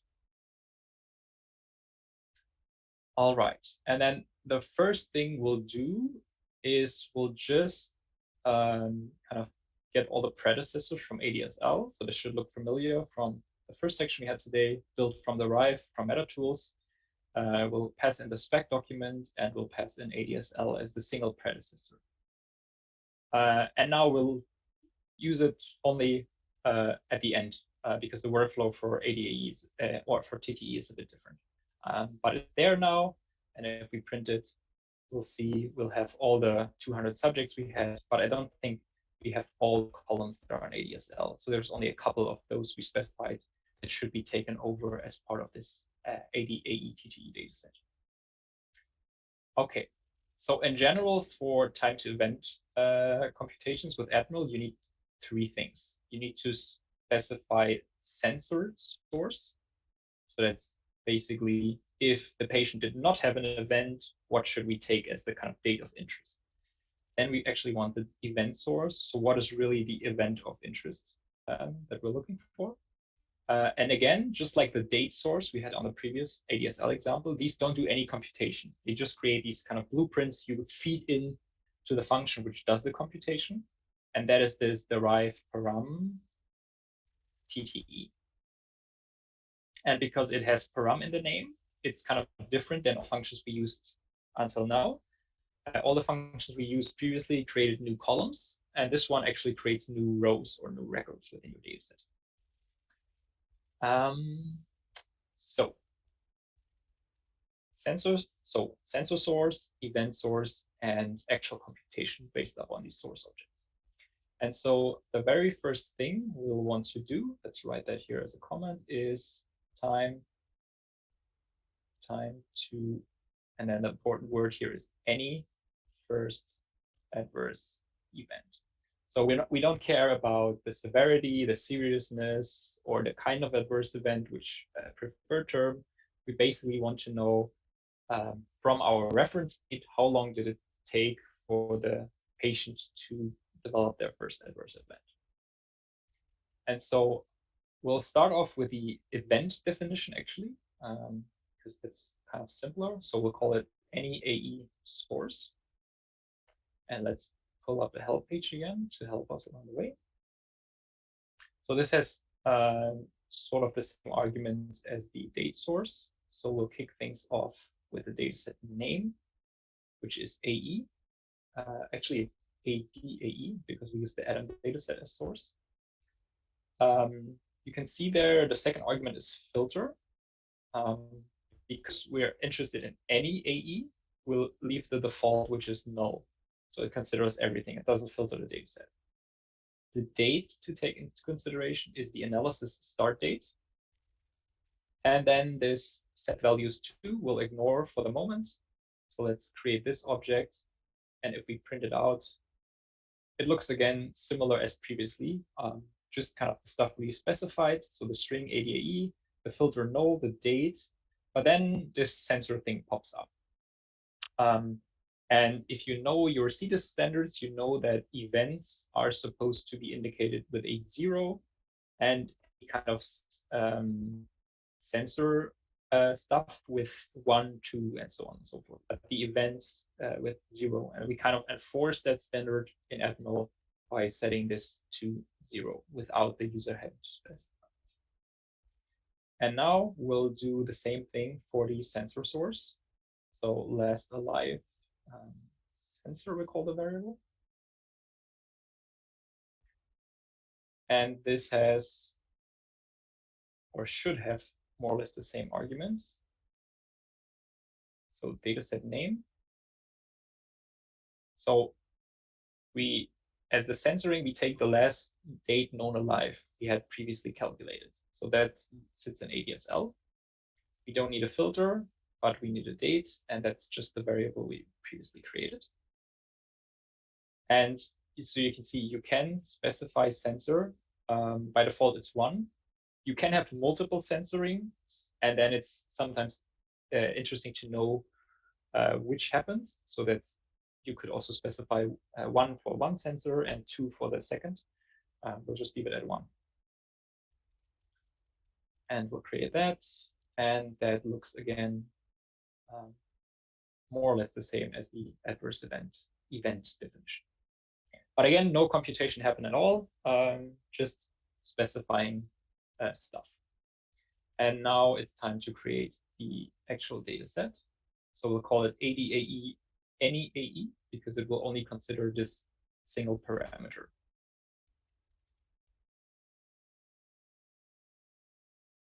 And so you can see it has a couple of arguments. The first one, as always, is the data set, but you can see by default it's null, which means you don't actually have to pass it in.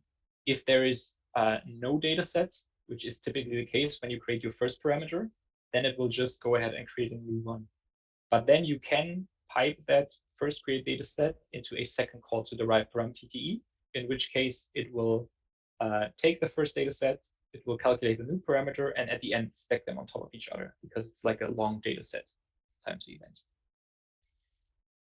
So we'll go on straight to ADSL, we'll pass that in. And then we'll pass in source data sets. So that looks again similar as to the last data known alive computation we did.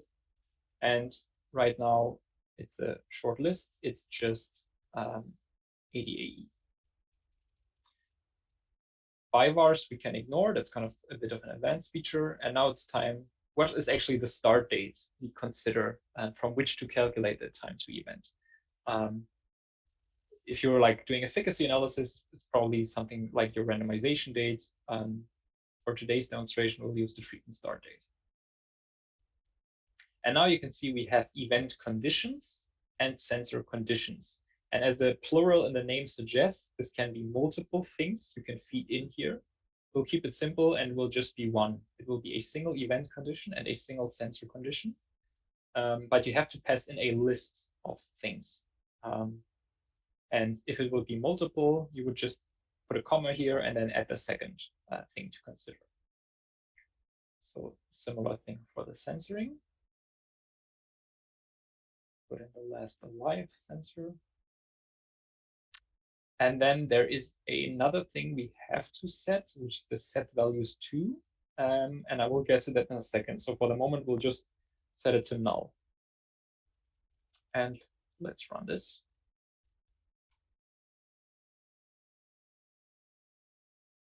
Okay, and you see I did get an error. So it tells me that the dataset names I specified in the sources, so that's up here ADSL and ADAE, have to be included in the list I specified for source datasets. So if I look here, I can actually see that, well, I only took ADAE, but I didn't feed in ADSL. So we'll do that. And if we now run it, it runs smoothly without any errors. So that's good. And now if we look at it, so we see we have a very, very bare bones data set. So it only contains study ID, use subject ID, sensor. So again, 0 being the event and 1 indicating that censoring. Then the actual date of the event or sensor. And then for all patients, the start date we specified. So it's called start DT, but it's basically the treatment start date. So that is, again, not a lot of information, and you don't know really anything. So we need to give some more context. And the way we give context is using this parameter, which was called set values to, which is more or less the same as the traceability bars we had in a previous example. And actually, that makes me think why we call it differently. And I'm sure we did have a good reason, but maybe that's something to look into. So we want to have 2 or 3 things specified. We want an event description.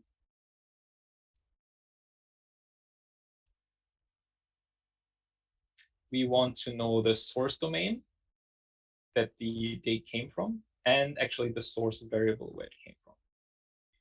So event description is just last known alive date.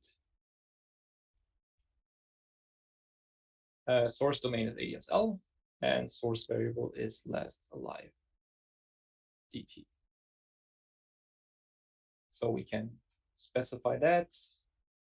And as usual, if we print it, we just get back the information we fed into this source object. And we'll do similar for this ADAE source object. And in this case, we'll add one more value. We want also the sequence identifier, similar as we had in the ADSL example. So event description is just any adverse event. Source domain ADAE. Source variable we consider is the AED code, so the coded preferred term.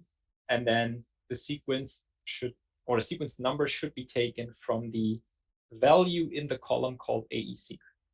And the reason it's the value and not just a string is because this is not put in double quotes as all the other information. So armed with these new definitions, we can look at the updated dataset. And we can see that we have much more context now. We have an event description, the source domain, source variable, and the sequence identifier. And we can see, for example, this patient right here apparently didn't have any adverse events whatsoever. So we censored the patient at the last date known alive, and that doesn't have a sequence identifier, so that's just set to NA.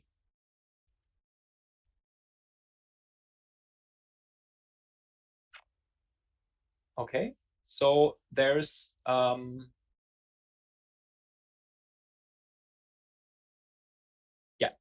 let's do another example, and then I show you how to actually use also this set values to here, which kind of adds yet another level of kind of information around this stuff we computed. And maybe also just to highlight this, we didn't actually calculate the time to event just yet. We have the start date and we have the date of the event or the sensor, but the duration in between the eval we want to have in the end, that's still outstanding, and we'll do also that at the end. But next up, we'll do time to first cardiac adverse event. And so the sensor will be the same as we had up here, so we don't need to specify a new one, but we'll specify a different source. Again, it will only be a single source, but in principle, you could have multiple ones. So dataset name stays the same, but now we want to actually apply a filter to the dataset. And the filter in question will be, just have to quickly look it up. So we take the AE botsys variable and we say, well, we only want cardiac disorders. And then date is the same. We are interested in the start date, and the event description should be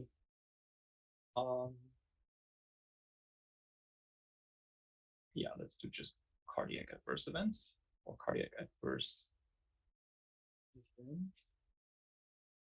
No, actually, we won't do that. We'll do something more interesting. We'll actually put in the exact preferred term that was given. So we say we're interested in this system organ class, but obviously in the system organ class, there's multiple different preferred terms. And we want to actually have the preferred term that was given. Source domain stays the same. Source variable also again stays the same. And sequence number again is the same. And as I said previously, because this is not quoted, it will actually populate with the content of this variable from the data set later on. And let's just give that a unique different name called cardiac source. And then we can take the code we had up here. And really, we only have to change the name of the thing we create, the new data set. And then the only thing we change down here is the source. So cardiac source, again, no computation happened. But now when we call derive param TTE, computation did indeed happen. And now if we look at this, we see kind of interesting. The event description is set to the actual preferred term that was recorded. If it's the last date known alive, then it's just that string we specified. And we have the information we need. And so now we have two data sets. And to combine them, we can create one data set, and we can use this bind rows function. and we'll just take the first one of those, and we'll take the second one of those, and it will just stack them on top of each other. So a fairly simple operation. And now we might want to have a bit more information than we specified. So in this example, it's still kind of easy to see because the event description here is kind of the string any adverse event, whereas here it's just a preferred term. But actually, if you wouldn't know that ventricular hypertrophy is part of cardiac disorders, you're kind of missing information. And specifically, we're missing something like a param and a param CD. And we'll add that just now. And this is the set values 2 here. So we'll say param CD for this first one, any AE TTE, and param being time to any first adverse event. And then we'll do similar down here. We'll call this maybe just C AE TTE, and then we'll call this time to first cardiac adverse event. And now if we run the whole script by sourcing it and look at the updated data set, now it's starting to look like a full-fledged data set. So now we have a param CD as well, a param. We have kind of these traceability variables, and we have the actual dates of interest. You may want to add something like a parcot or a parcot 1 and 2. You could also use set values 2 for that. So now really only outstanding thing we have to do is calculate the time to the event. And then we're sort of ready to go. So we'll use derive vars duration, because we're considering a duration between 2 dates. The new var we want to create is aval. The new var unit will be aval-u. I don't think actually that's a standard CDISC, but at Roche we tend to do that. So just showing it. The start date for our computation is supposed to be the start DT we have specified. And the end date is ADT. So if you look over here, we have ADT and start DT. And now we're interested in what is in between. And then the unit we want to consider, out unit, will take years. And that should do the trick.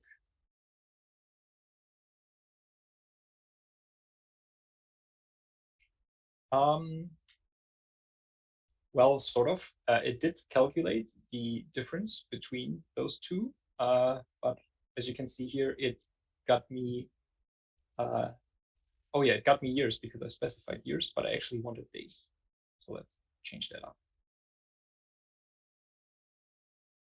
And now you can see it actually is dates as I wanted.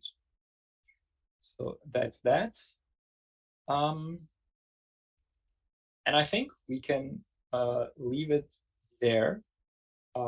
Maybe just to recap, because the next exercise is built up of that. There's 3 parts always to this time to event calculation. You specify some sensoring with sensor source. Then you have an event. You could specify multiple ones, but all the examples I think also have a single one. And then you feed that into this function that does the actual computation, derived param TTE. And you can do that for multiple parameters, as we've shown here. And then in the end, you can just kind of stack them on top of each other using bind rows. And then you can continue doing things like the duration calculation. You could now also do the study day, for example, when certain things happen. So not only the dates, and then you could continue merging on your ADSL variables in the end. So all of these things I would recommend doing after you have combined all these individual sources. And there's really much more to this. It can get quite more complex. I didn't even cover all the parameters of the function you could use. So this byvars is an interesting one, which allows you to basically loop over, for example, all preferred terms and do this in one go. So that's kind of powerful. We have an extensive vignette on our Admiral website, which I'll put in the chat, where everything is explained in depth. But now it's really time for you to do some hands-on work yourself. So here is in the code folder, we have 04 Admiral 80 AETTE exercise. And you can see there's 4 exercises for you to do. At least the very first one you should really do, because the table example we'll do tomorrow will be based on that, at least partially. But then I really encourage you to do also B, C, and D. This starter code should be enough really to get you going, but the concepts are really the same as what I just described, so you can sneak into the 03 script in case you need a little refresher of what I just showed. Yeah, so that's as much as I wanted to show you guys on Admiral. Christina, anything to add before we leave our participants to the exercise and to their break? The only thing to add is the bug has been somewhat resolved in that I've updated the specs again. So if you pull from GitHub, which is not where it is on Thomas's screen because Thomas has moved things around, it will fix it. You do not have to do this. If you do not know what I'm talking about, don't worry about it. It's not a big deal. But if you do know what I'm talking about, feel free to just pull from GitHub. It will resolve the issue. Otherwise, you can just remove the comment out the any exporter code. If you haven't written over any of your data sets, if you haven't been running the code, yours should be fine. But if you've written over data sets that you need, that will resolve your problem. But that being said, good luck with the exercise. We'll have 30 to 45 minutes. What do you think, Thomas? 30 minutes? 45 minutes? Yes, let's leave it at 30 minutes. At 30 minutes. So come back at 4:45 UK time. Anyone on the East Coast want to know? Becca, do you know what that is? That'll be 12:45 East Coast time. 12:45. Whatever the 45 of this current hour is, Yes. is when we will see you. So we will be here. You can ask us questions if you have any questions. If you want to ask a question verbally, feel free to raise your hand. If you just want to ask a question on Slido, you can do that as well. But we're here to help if you have any questions. But other than that, I think have at it. How long was the break? We've 30 minutes. Oh, okay. Ellis, did you want to? So 30 minutes for people to do the to have break and then work on the exercise. Perfect. I've reposted the links. So if you want the workshop materials, just the code itself, it's on GitHub, but we've set up, there are a couple questions about how you access the exercises. So you go to the RStudio Cloud, start up your own project. Inside the code folder, click on Ellis, 04. You're Yes. not sharing your screen. Okay. Well, I wasn't planning on it. Oh, okay. Sorry, I wasn't certain. Continue. Yeah. So Thomas is now mousing over the file we'd like you to open, which is the 04 Admiral 80 AETTE exercise.r script. And this is the exercise we'd like you to complete in the next 30 minutes or so. And just because I've seen that on Slido, there's of course a typo here. It's not the AE Sport variable we're interested in here, but the AE Sprot variable. So please don't look for AE Sport in ADAE. You won't find that. I'm sorry about that. Yeah, and then if you have any questions, post them to Slido, and we will do our best to answer them as quickly as we can. See y'all in 30 minutes.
If you have a question that resulted of you doing the exercise or in general about the topics that have been covered so far, also, again, feel free to put them on Slido, more or less live as I'm answering here. I think that way we can get the most out of it for everyone. So the first question was around SDTM data creation using R, and we will not cover this in this particular workshop. And as far as I am aware, there is no open source tool in R for SDTM creation out there yet. I know, for example, that at Roche, there are people working on such a solution, but so far it's sort of behind the closed source wall in a way. That being said, we are very keen as an organization to open source things, so that might lend there someday in the future. But to add to that, Thomas, Metacore and MetaTools can be used for creating SDTM. So Metacore specifically has like the subsection within the Metacore framework is to allow you to create supplementals from combined data sets for SDTM for going for that piece. So but it doesn't do any more really than, other than maybe making your SUP for you, it doesn't really do anything more than what it does for most of the stuff, which means that it's fairly basic automation that helps, but nothing like big and dramatic.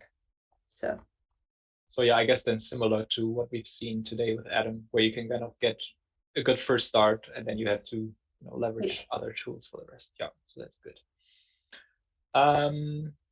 Our internal metadata does not have the same structure as the Pinnacle 21 Excel spec. Can we still use Metacore MetaTools? So I can answer that out of my own experience, because at Roche, our specs also don't follow that approach.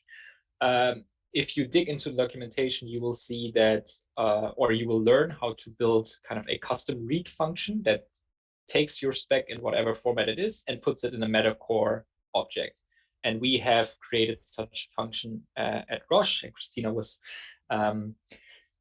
kind enough to help us with that, and we're using that right now. So as long as the information in your specification document is kind of what would end up at the end in a define XML, it's just a matter of you creating a read function. And I think that's a one-time investment for your organization. And once you've done that, you can just reuse it for all your trials. And I definitely think it's a worthwhile investment, because you do get a nice set of automation tools. So definitely would encourage those. And on the question here, you can see the link towards more of the documentation around building these kind of specs. And like I did with Roche, I can't guarantee my free time forever, but I will do my best to endeavor to help people. So if you do struggle with creating that, you can contact me and I will try and help you sort through the problems. Great. Okay, so we answered that question. That was basically the same as the first one. Then we have. I think all of these have been answered, Thomas. Yeah, I know. Like, I mean, Okay. like here in the session. Yeah. Fair enough. No, I just wanted to make sure. Yeah, that's. So this one is an interesting one. Can we supply multiple variables at once for this derive vars? It's not dr, it's dt function. And in general, the way the Admiral functions are designed, it's always one thing at a time. So one date imputation at a time. We do, however, realize that oftentimes you somehow need to do the same thing multiple times. But oftentimes with like minute variations, like changing one parameter or something like that. And so we actually built some functionality around that in Admiral. And if I quickly jump on the website here, there is a user guide called Higher Order Functions, which is a fancy name for something which takes another function as input and then does something with it. So there's this thing called call derivation, where you pass in a data set and then you say, I want to use derivation XYZ. And then you can kind of specify, so like here, this example is actually the one we're using. So derive vars dt, we want to call it on both the start and end time. So we have a set of variable parameters. So for the first iteration, we want to have these parameters set. For the second iteration, those parameters. But then these two parameters down here are the same across iterations. So for this little example that looks a bit over the top, it's actually easier if you just write, two calls in sequence. But actually, for time to event analysis, if you dig deeper into the vignette, you will see examples of that. So it can be fairly useful, but it's sort of an advanced feature. That's why we didn't cover it here. But this vignette kind of covers these kind of functions. So I would very much encourage you to read through that. And if anything doesn't make sense, I guess the best way is to post an issue on GitHub and tell us that you as a user felt the documentation was lacking, and then we'll make sure to improve it. Can we use the tools for general data pre-processing? We have a CRO doing ADAM data generation. Most people don't have specs for general data analysis. Obviously, Meta Tools and Meta Core are they live only because they need the spec documents to kind of do their work. With Admiral, in general, you can use it without having a spec in a way that you don't need it to do any derivations. But I think it's general practice and best practice to have a spec to actually know how the derivations are defined in general. But yeah, you can just use the package on your own, and you could even use it on non-ADAM data. The algorithms that are implemented in these functions, I'm sure could be used in other domains as well. Something like finding the first date across a set of data sets, what we had for the last date known alive. I'm sure there's other applications for that outside of ADAM as well.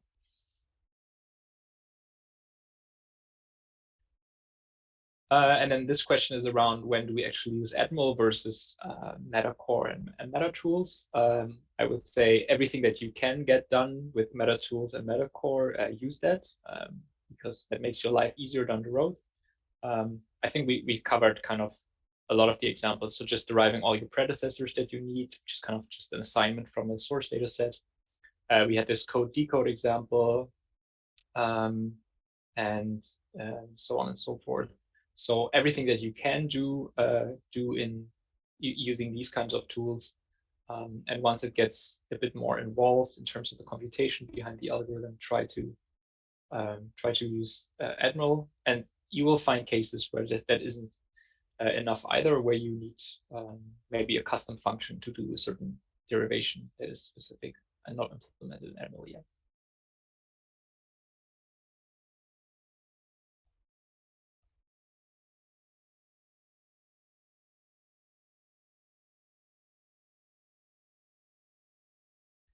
So let's see. Did we say 45 is the at 45 we'll resume? Okay, I think there was one question I thought was kind of interesting.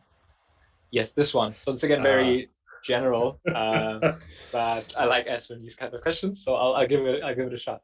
So one concern of using R is the open source nature, I guess, where some functions might not be accurate or even incorrect. And how do we minimize the risk in clinical data analysis?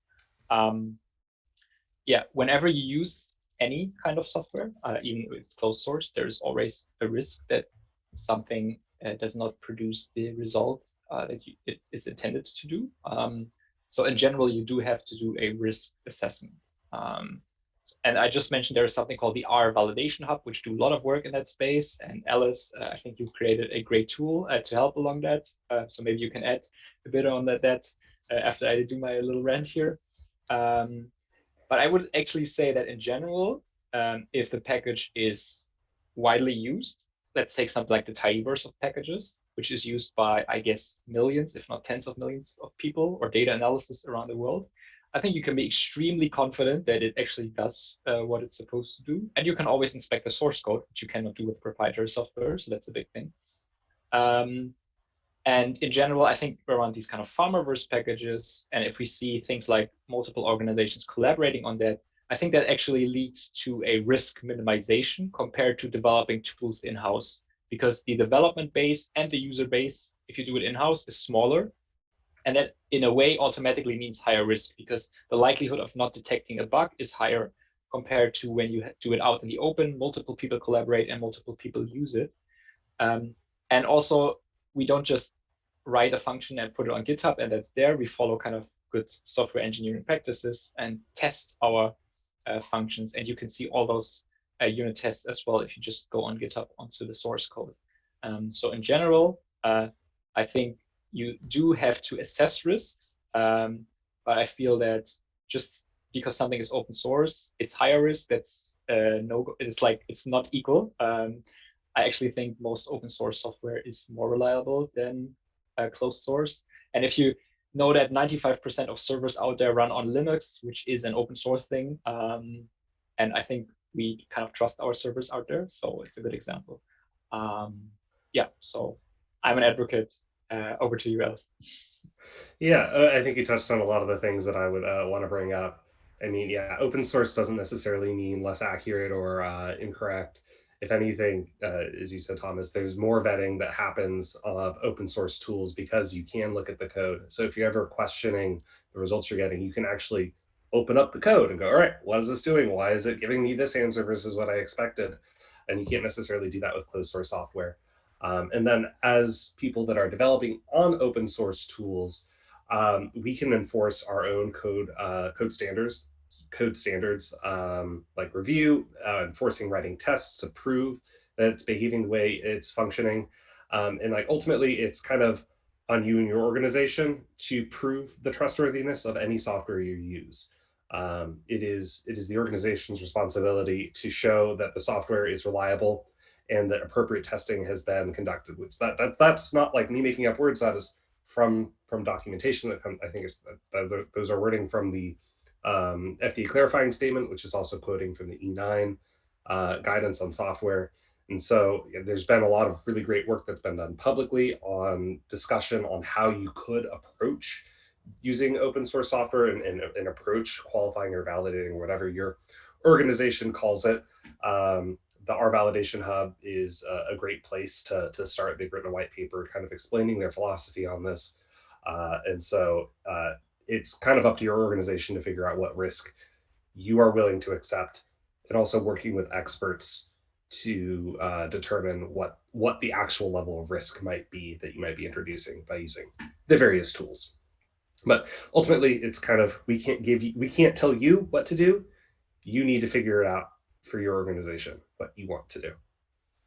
Sorry if that's not the answer you're looking for, but that's how we work in the world.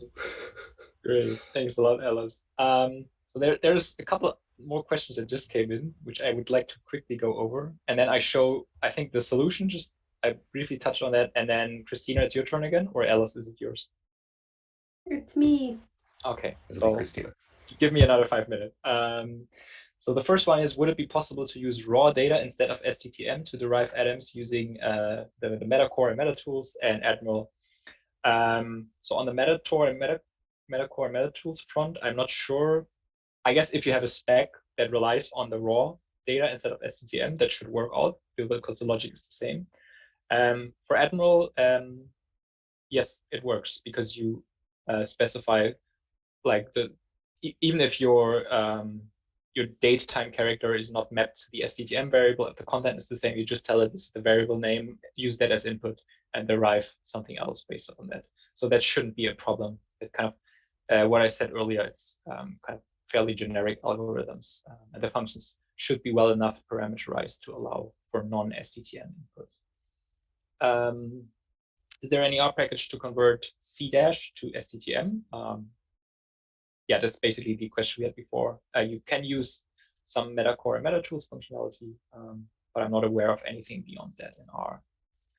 This one is interesting. Is there functionality which would allow R code for either variable or parameter derivation to be stored in the specs and then executed?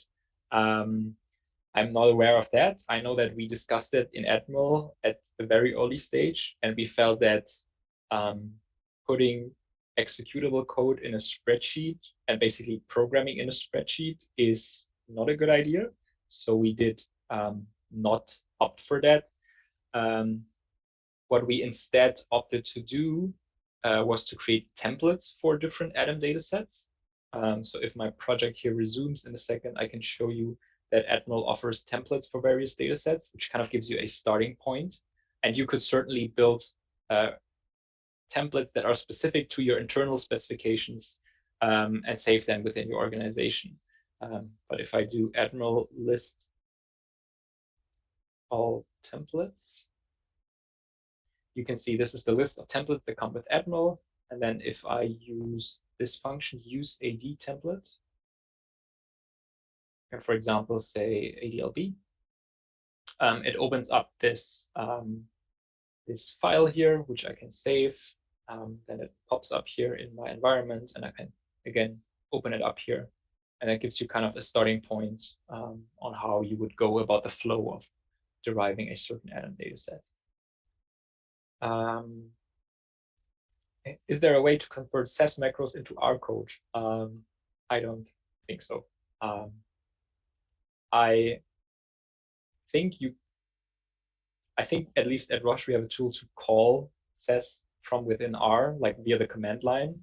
I know that you can call R from SAS using procml or something along those lines, but I don't think there's like a code converter that, you know, given a SAS macro, spits out an R code. And then there's a question around the assignment we just did. So I want to finish off with that.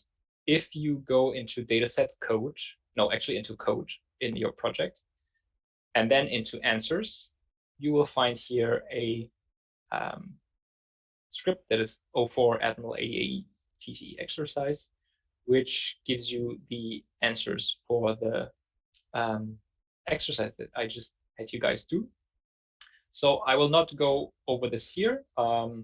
The principles I covered previously, you can go ahead and compare that to the solution you had. Yeah, just do that. And with that being said, I think it's time to move on to something non-Atom. So Christina will take us onto an exciting journey, I think, and set the scene for tomorrow's part of the workshop. Yeah, so let me just take over for a second here.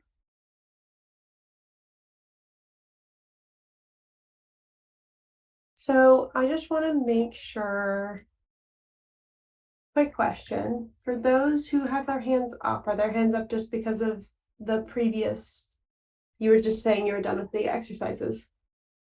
If so, don't really know how to ask you that. But it sounds like you're good. If you're not, please put in a question in the Slido and we can try and answer it, and we'll just take your hands. Perfect. Okay. Cool. So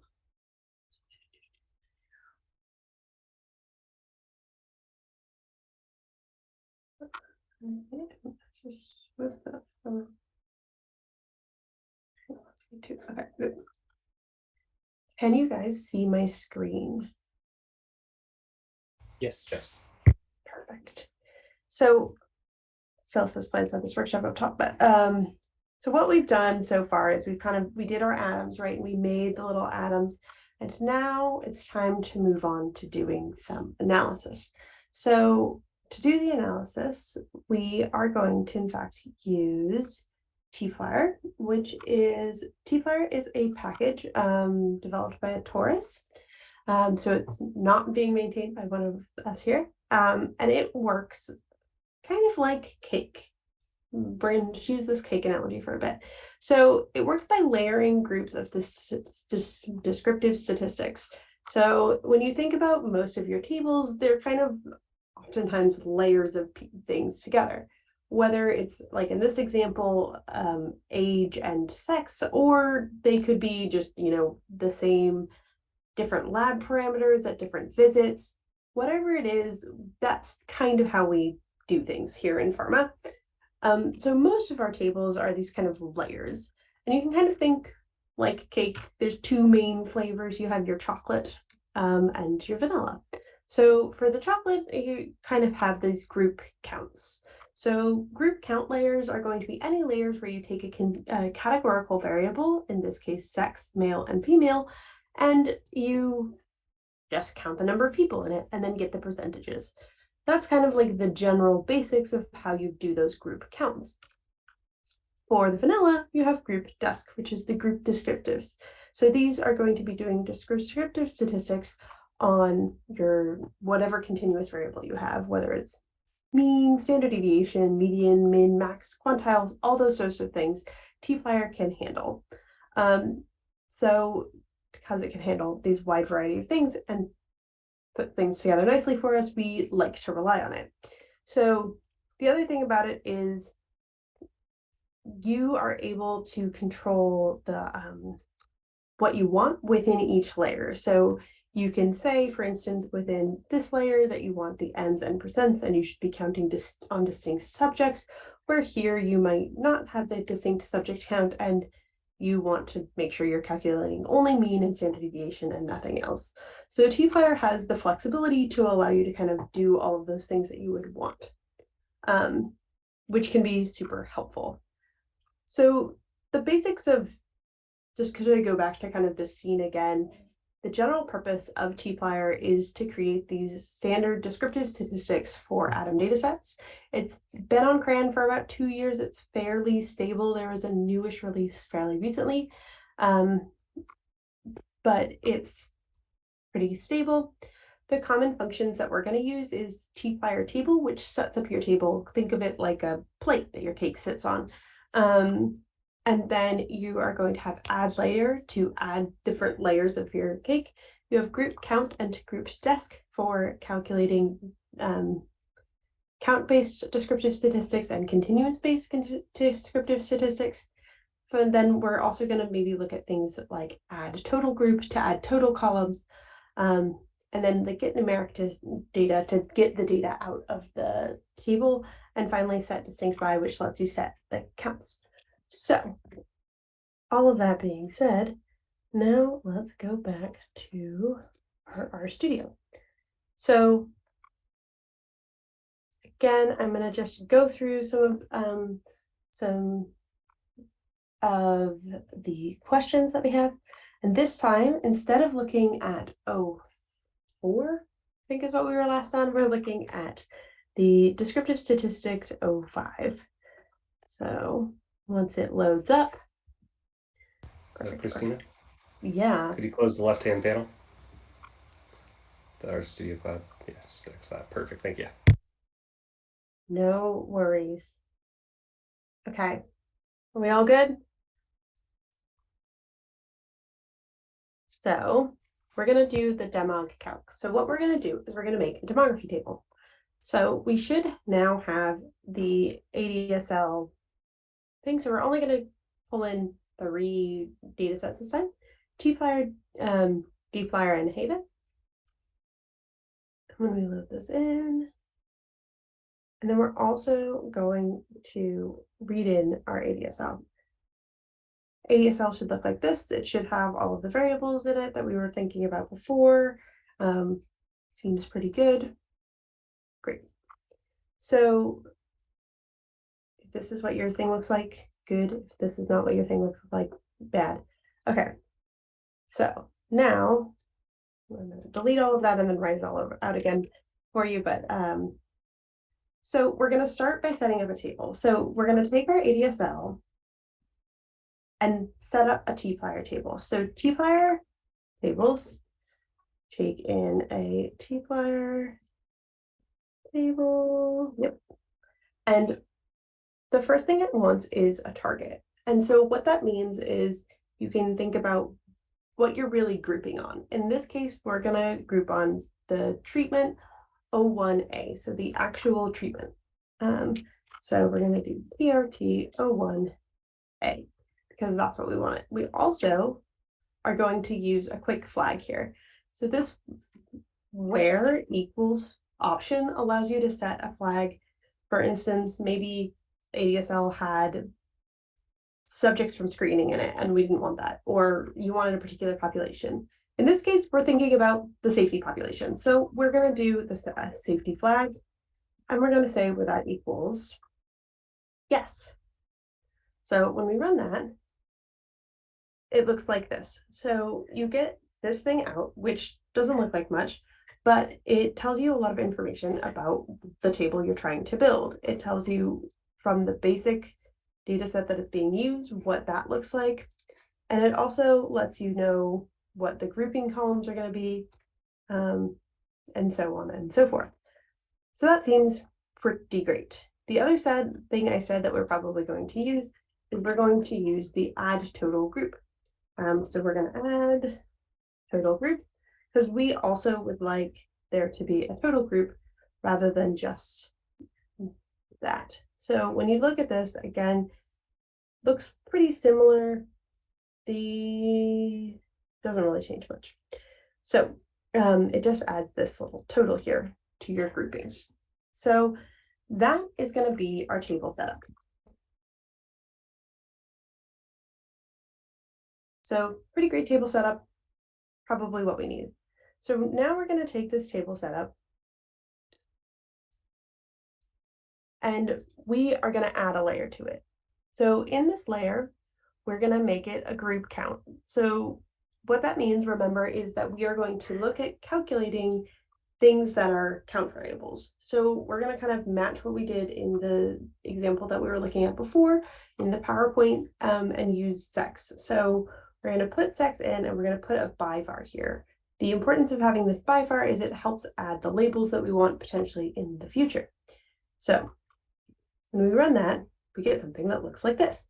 Looks really similar to the thing up above, right? It just kind of doesn't really change much, and that's fine. Because by using the get numeric data, that's when it actually does the calculations. It doesn't do the calculations as you're setting it up. It only does it when you kind of pull the data out. And so when we do that and pull the data out, we can see that we get something that looks like this. We can, in something in the column, we get GSK 1, 2, 3, 4, 5, 6, and it's 100 milligrams. So that's our kind of dummy treatment that we're using here. And then it also has a placebo and it also has total. So perfect. It allowed us to calculate these n% without having to really do much. So then it also has the label F and M, and that's because that's what's in sex as our categorical. So that's really great. So now we can move on to the next thing. So we've done sex. That's basically what we want it to look like, but let's add in age. So we're going to take the demog sex, and we're going to pipe that in to add layer again. This time we're going to add a group desk rather than a group count. And we're adding a group desk because we want to make age, again, matching kind of what we did in our thing in our PowerPoint. So the target var is going to be age this time. And we're going to call this age years. And it looks something like this. So now this is going to be demog age and sex, which matches exactly what I have there. So when you do that, you can do get numeric data again. And if you don't do anything else, you'll see you still have sex n. And that's because we were using the thing before, and it will, in fact, just stack things. Whatever comes first in your tplyr is the first thing at the top of your table. So because we don't want to look at the top of the table, now we want to look at the bottom of the table, I'm just using tail, just so that we can see. And when we see things, we can see that it's calculating mean, standard deviation, median, and the quantiles, min and max, and also missing. You can change these, but for us, for now, having the defaults is actually perfect. The defaults give us all of the information we're looking for to do this sort of analysis. So that seems really great. We're all good. And we can now do this for all of the things. think of this for your basic demography table. So for your basic demography table, you have your age, right? You have your sex, you have probably age group, maybe height, maybe weight, maybe BMI. And so all sorts of things like that. So, and race, that was the other one I was missing. And this one actually doesn't have BMI in it, but we could calculate it. It kind of is neither here nor there. So when I do this, I get the numeric data. Actually, I'll save this as something. So if I save this as the demog, come over here and look at it, I can see that it's done a bunch of calculations for me. In just a small amount of code, it was able to do all of the calculations I needed for a variety of different variables all in one. So we have your sex, we have, age, we have race and percent, we have height and weight. And so all of that was pretty easy for me to calculate. So that being said, and it being 5 o'clock, I know you probably are, we've done a lot of stuff today, so you might be a bit tired of listening to me. So we're going to move on to 6, which is actually just an exercise for you guys to do. So much like the last exercise, we're going to give you guys about 30 minutes, and then I'm going to go through this exercise a little bit, or actually Ellis might, but if you have any questions, feel free to put any questions you have on Slido, or and once you are done with these exercises, if you could raise your hand, that would be helpful so that we know how far we're done. If no one's done at the end of 30 minutes, if it's still a long time before anyone's finished, we are happy to, we have the time to probably extend this and just go to the end of today, and we can finish it, finish going over this tomorrow. But given we're running a little bit early, we should feel like try and take that time if possible. But that being said, does anyone have any questions? Is there anything on Slido? Ellis? Yes. So one question we have is, suppose we want to report a custom statistic like little n over big N for categorical variables. Can we define custom summaries with tplyr? Yes, you can. There is a whole thing about how to do it, and I will show you at the end of this, but I'm not going to live code that right this second without looking at the stuff first, because my live coding skills are good, but not that good, and I'm scared. Don't remember it quite well enough off the top of our head. No, that's, as I said, this is not my package per se, but I think it's a great package. I think it works really well. I just couldn't do that off the top of my head without looking at the stuff, but I will, at the end of this 30 minutes, give you an example of how to do that. Okay. So there are 2 questions in the Q&A. Remember, if you can post your questions to Slido as opposed to the Zoom Q&A, but we have 2 questions there that we can touch on. Can tplyr generate p-values? Kind of, sort of, not really. It depends on what p-value you're doing. So tplyr typically doesn't do more complex statistics. It does like your basic summaries. But I think you might be able to get it to do like a chi-square, I want to say, something like that. That's still kind of on the more basic side of life. So potentially, but there is a limit in terms of, you can put in custom stats, but there's a limit to how much customization you can do, if you know what I mean. Mm-hmm. And then this one is, can one have any control over decimal places used in tplyr? Yes. So what we're doing now is actually having completely unrounded values. So tplyr does have some options for doing some more formatted stuff, but we are going to save the formatting for tomorrow. So tomorrow will be the day of formatting, which sounds like not a very good, exciting moment, but I swear it's exciting and really fun.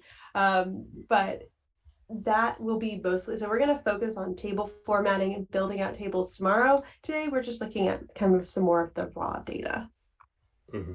Yeah, we're separating out the 2 thoughts of performing your analysis versus displaying the data. So kind of think of these as 2 separate things. Traditionally, they're combined together. And we'll get into why later. Teaser for tomorrow. Yes, many teasers for tomorrow. Y'all are asking a lot of questions that will be answered tomorrow. So that's good incentive to show up then. Any other questions, Alice, before we leave people to go and be free? Here's one. If a frequency summary in tplyr is based on a factor, will the output be sorted according to the factor levels, and will quote empty factor levels be included? Yes, it will be. So one of the reasons there's actually a function in MetaTools that allows you to convert things to factors with like filling in anything that doesn't exist. So it will give you like, you know, how in factors you can have things that don't exactly exist in your data set. I'm not sure if that makes any sense, but so you can do that. You can convert your code lists into factors in using MetaTools, and then once you send it over to tplyr, if you have, for instance, maybe you have geographic location, so you might have country in your demographic table because you want to see that, and maybe you don't have anyone in like Antarctica or something, then it will put a 0 row for that for you. Okay. So I think those are most of the questions that we will answer today. Perfect. We will save some of these questions for tomorrow. And other than that, we're going to give you some time to work on the question set that we have. So we'll come back at, let's say, what, 40 after the hour? Wherever we're at. Well, do you want to do 40 or 45? 45 feels rounder. We can do 45. Thank you. And if you have questions, post them to Slido as you're working through these questions, and we will do our best to answer them. Yeah. But we also will be quick after this. We will 100% be leaving exactly on time today. So don't worry about us going over. We just, we won't do that. Christine, I have one quick public announcement here. Tomorrow we will have a different Zoom link. And so I'm sending out via Eventbrite the information for that. So you should get a new email with tomorrow's information. So keep an eye out for that. If you have any questions, shoot an email to info@rnpharma.com and we can help you. Perfect. Thank you, Phil.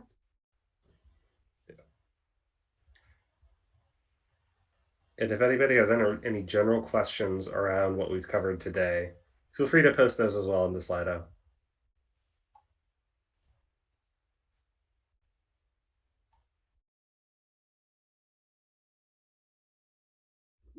And like the thing with the unique calculations, if there's anything you want to see, if you're like, does it do this thing? Can you show me how to do this specific thing? I'm happy to do my best to try and figure that out now. So if you have a thing you want to see one of these packages that we talked about today do, feel free to post that into Slido and we'll try and give you an example, at the very least by tomorrow, if not to the end of today.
Okay, it seems like people are finishing up. So rather than, I think Alice was right, go to 5:40 my time, so 40 rather than 45. So 5 more minutes, and then we will go through some answers.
Okay. So I'm going to just talk through some of the things that I've seen on Slido really quickly, and then Alice is actually going to cover the answers to these questions. So one of the questions was, there was kind of the same question in a variety of different ways of like, what about this package compared to this other package that does a similar thing? And so generally the packages that we were being asked about, I would say the biggest answer I have is do what feels right to you and your situation. It might be that one of these other packages really makes more sense for you, and that's what you and your company decide they want to do. And so that's the beauty of open source. There's not one way, there's whatever way works for you and your situation. And so I think, like, fundamentally, I think you should do that. The other side of that is a lot of these packages that we're being asked about do both formatting and analysis tied up together. We're going to talk more about this tomorrow, but we really believe in the principle of analysis results data. So analysis results data, we'll talk again more tomorrow. This is just a preview. Think of this as a trailer. Is really going to, I think, it's something that can really help you, especially when you're taking these tables that we create and putting them in a lot of different places. Oftentimes we have to do some slight changes in terms of formatting from going to, there's typically different formatting that you have in a slide deck than in a Word document or maybe an app or something like that. And by doing the analysis and having the analysis in a kind of unrounded raw format and then having the ability to change the formatting later, that we think there's a lot of value in that. So that's just like our value proposition. That is why we really like tflyr, because we can get this raw data out, and that's why we think that this is a good way of doing things. But as I said, you need to do what works for you guys first, and it might be that what you're seeing today is you're like, that's not what works for us, and that's not what we want, and that is totally fair. And so we support whatever kind of option you choose. Now, that being said, I'm going to pass this over to Ellis, who's going to take it away, finish up the day, maybe even get us out of here 5-ish minutes early. And we'll come back tomorrow to talk more about like the wonders of analysis results data and actually like making the table. We said we'd get to end, and I feel like we're only halfway through the journey. So Yes. Ellis. Keep in mind that we are only halfway there. So we are still working through this. Everyone can see my RStudio session, I assume. Yep. Great. Alrighty. Sorry, just the way the Zoom is not highlighting my screen, it's throwing me off. But yeah, so we are going to go through exercise 2, which is code section 6 in our data set. Let's try to make it as confusing as possible.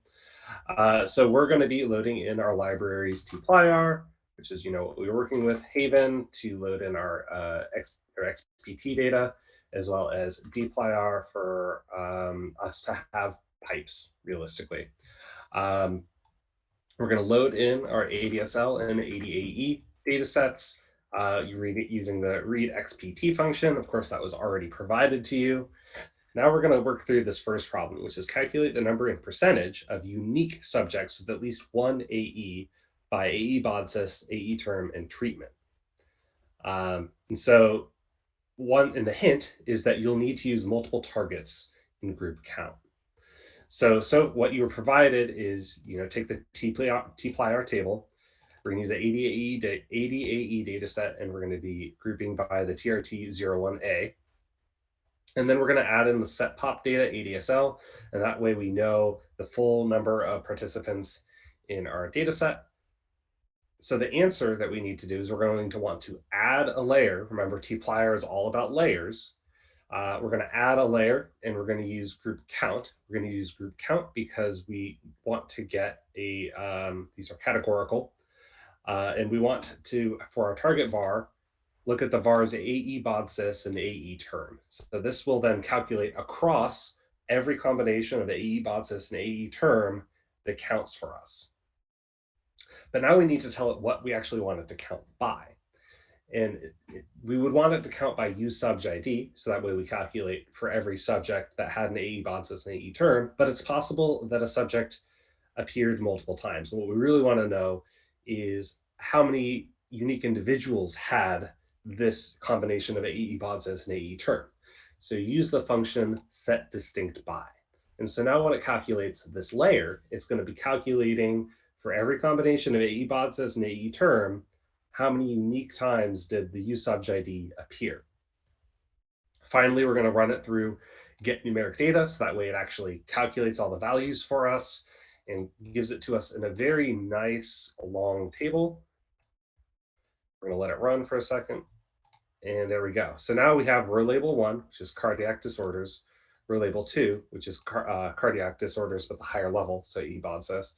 And then we are going to have call 1 being either the treatment or the placebo. And then we have our param variable being distinct n, so that's the count, and distinct percent, which is the number of participants in this treatment group that had this number of participants per group. There we go. English is hard sometimes. So we do that, and as you can see, this is a rather long data set with 846 rows, so we have a lot of combinations of AE BODSIS and AE term. And that is how we do A. The way you do B is, the question is calculate now the percentage of unique subjects with any AE by adding an additional count layer to the code from 5B, and also add a total treatment group. And so we're going to start with what we had before, right? So we're going to do tplyr table, 88E, treatment var is TRT01. Our set pop data is ADSL, that way we know the complete set of participants. We add the layer to count by, this is a new piece here where we're now going to be, okay, just count up, or give us the total, any subject that had a recording in ADAE should put it under any body system, and again, do calculate for any USubj ID. So in this situation down here, which is what we did in group A above, we calculated by AE BODSIS to AE term, but it didn't give us a total count, which is any participant that showed up in any AE BODSIS or AE term, what was that record? And so we can get that by, rather than specifying a target var, we just pass a value that we want it to print out, saying any BOD system.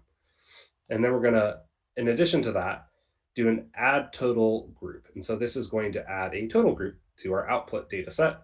This is the same as what we had above, where we have the group count by AE BODSIS and AE term, set distinct by USubj ID. And this is now going to chunk through as we saw how large the data set is. Now we've added, roughly 300 rows. But now we have at the very top here, this any body system. So this is, did a participant appear in the ADAE data set? And then we also have it by treatment and placebo. But this add total group also added this total here. So this is, regardless of the treatment, did they show up in this data set here? And it showed up as total. And this also will appear for all the different combinations of AE BODSIS and AE term going down. And so you can see here that for the treatment, we had 90, and for the placebo, we had 96. So 90% and 96% of the treatment and placebo had an AE. And then for total, it adds up correctly to become the 186 and 93%. And so that is how we do B. And that is a high level look of how you might use tplyr to calculate this numeric data and perform like high level summary statistics on our ADAM data sets. And so with that, I'm finishing up early. Unless Christina and Thomas have something they would like to bring up, we can end a few minutes early. And so you can take those 10 minutes back, and we will be meeting up tomorrow at the same time to be able to go and explain why we did it this way, why we think this is a really great approach, and how you can take this summary data and start making some really nice tables.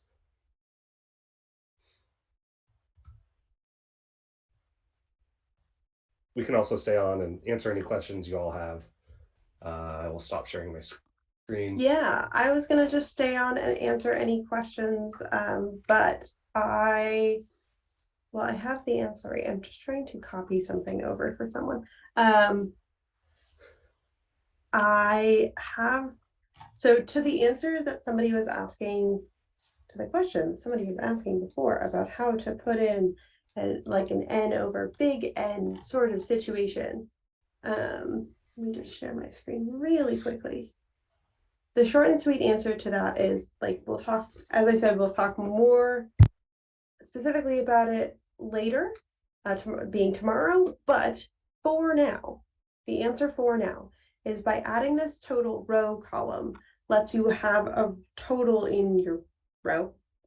Very descriptive as to what it does, but I mean, you can see here, everything is alone. There's nothing that is combined. So even, for instance, like Q1, Q3, Q1 and Q3 are separated. They are not on the same line, and everything is unrounded. And there's a reason for that. We'll talk about more about that tomorrow.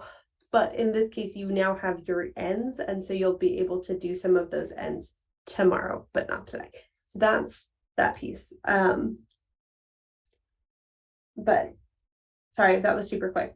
We'll go into, I'll promise I will add a bit of an example for that tomorrow. I saw a hand come up. I'm gonna allow you to come off mute so that you guys can talk, but we're gonna just now have like a casual chat for the next like 10-ish minutes. So feel free to leave if you're like, I am done with this and I want freedom, and that is fair. We will see you tomorrow, hopefully. So.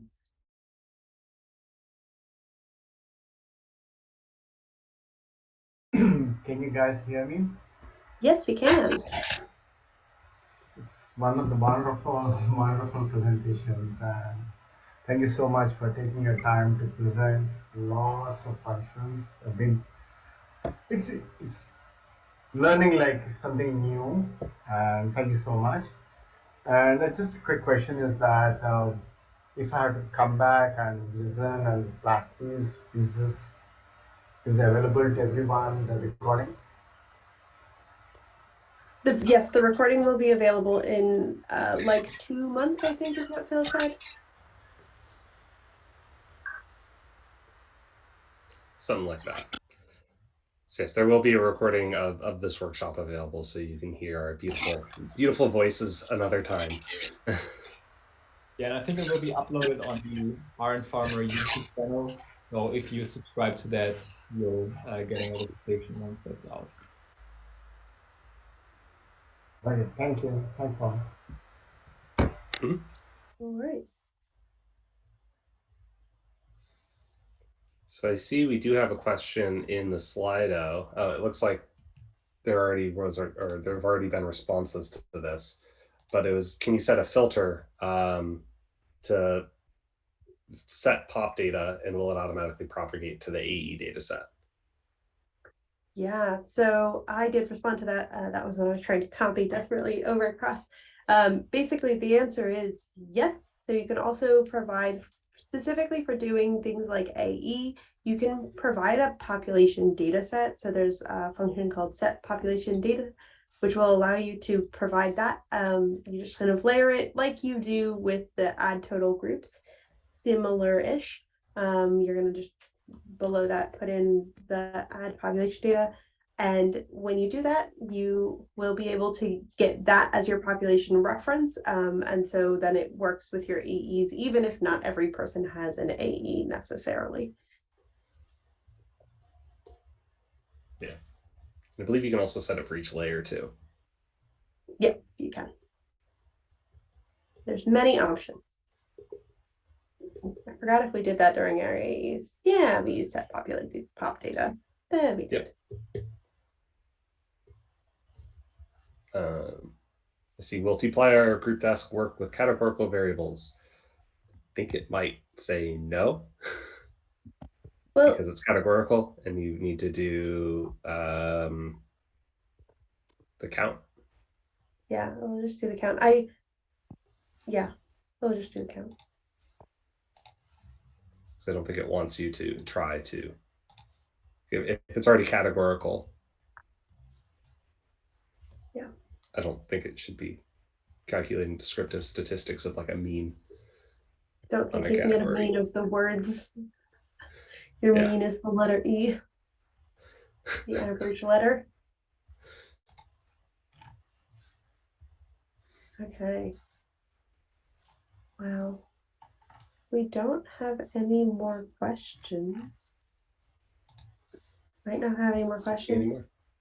So I'll make a quick announcement. I sent the email out through Eventbrite for day 2 tomorrow. So if you're on the call and you saw that, take a look, and that will have the Zoom information for tomorrow. It will also come out again in the morning, just in case you missed it, but just keep an eye out for the fact that there's going to be a different Zoom link for tomorrow.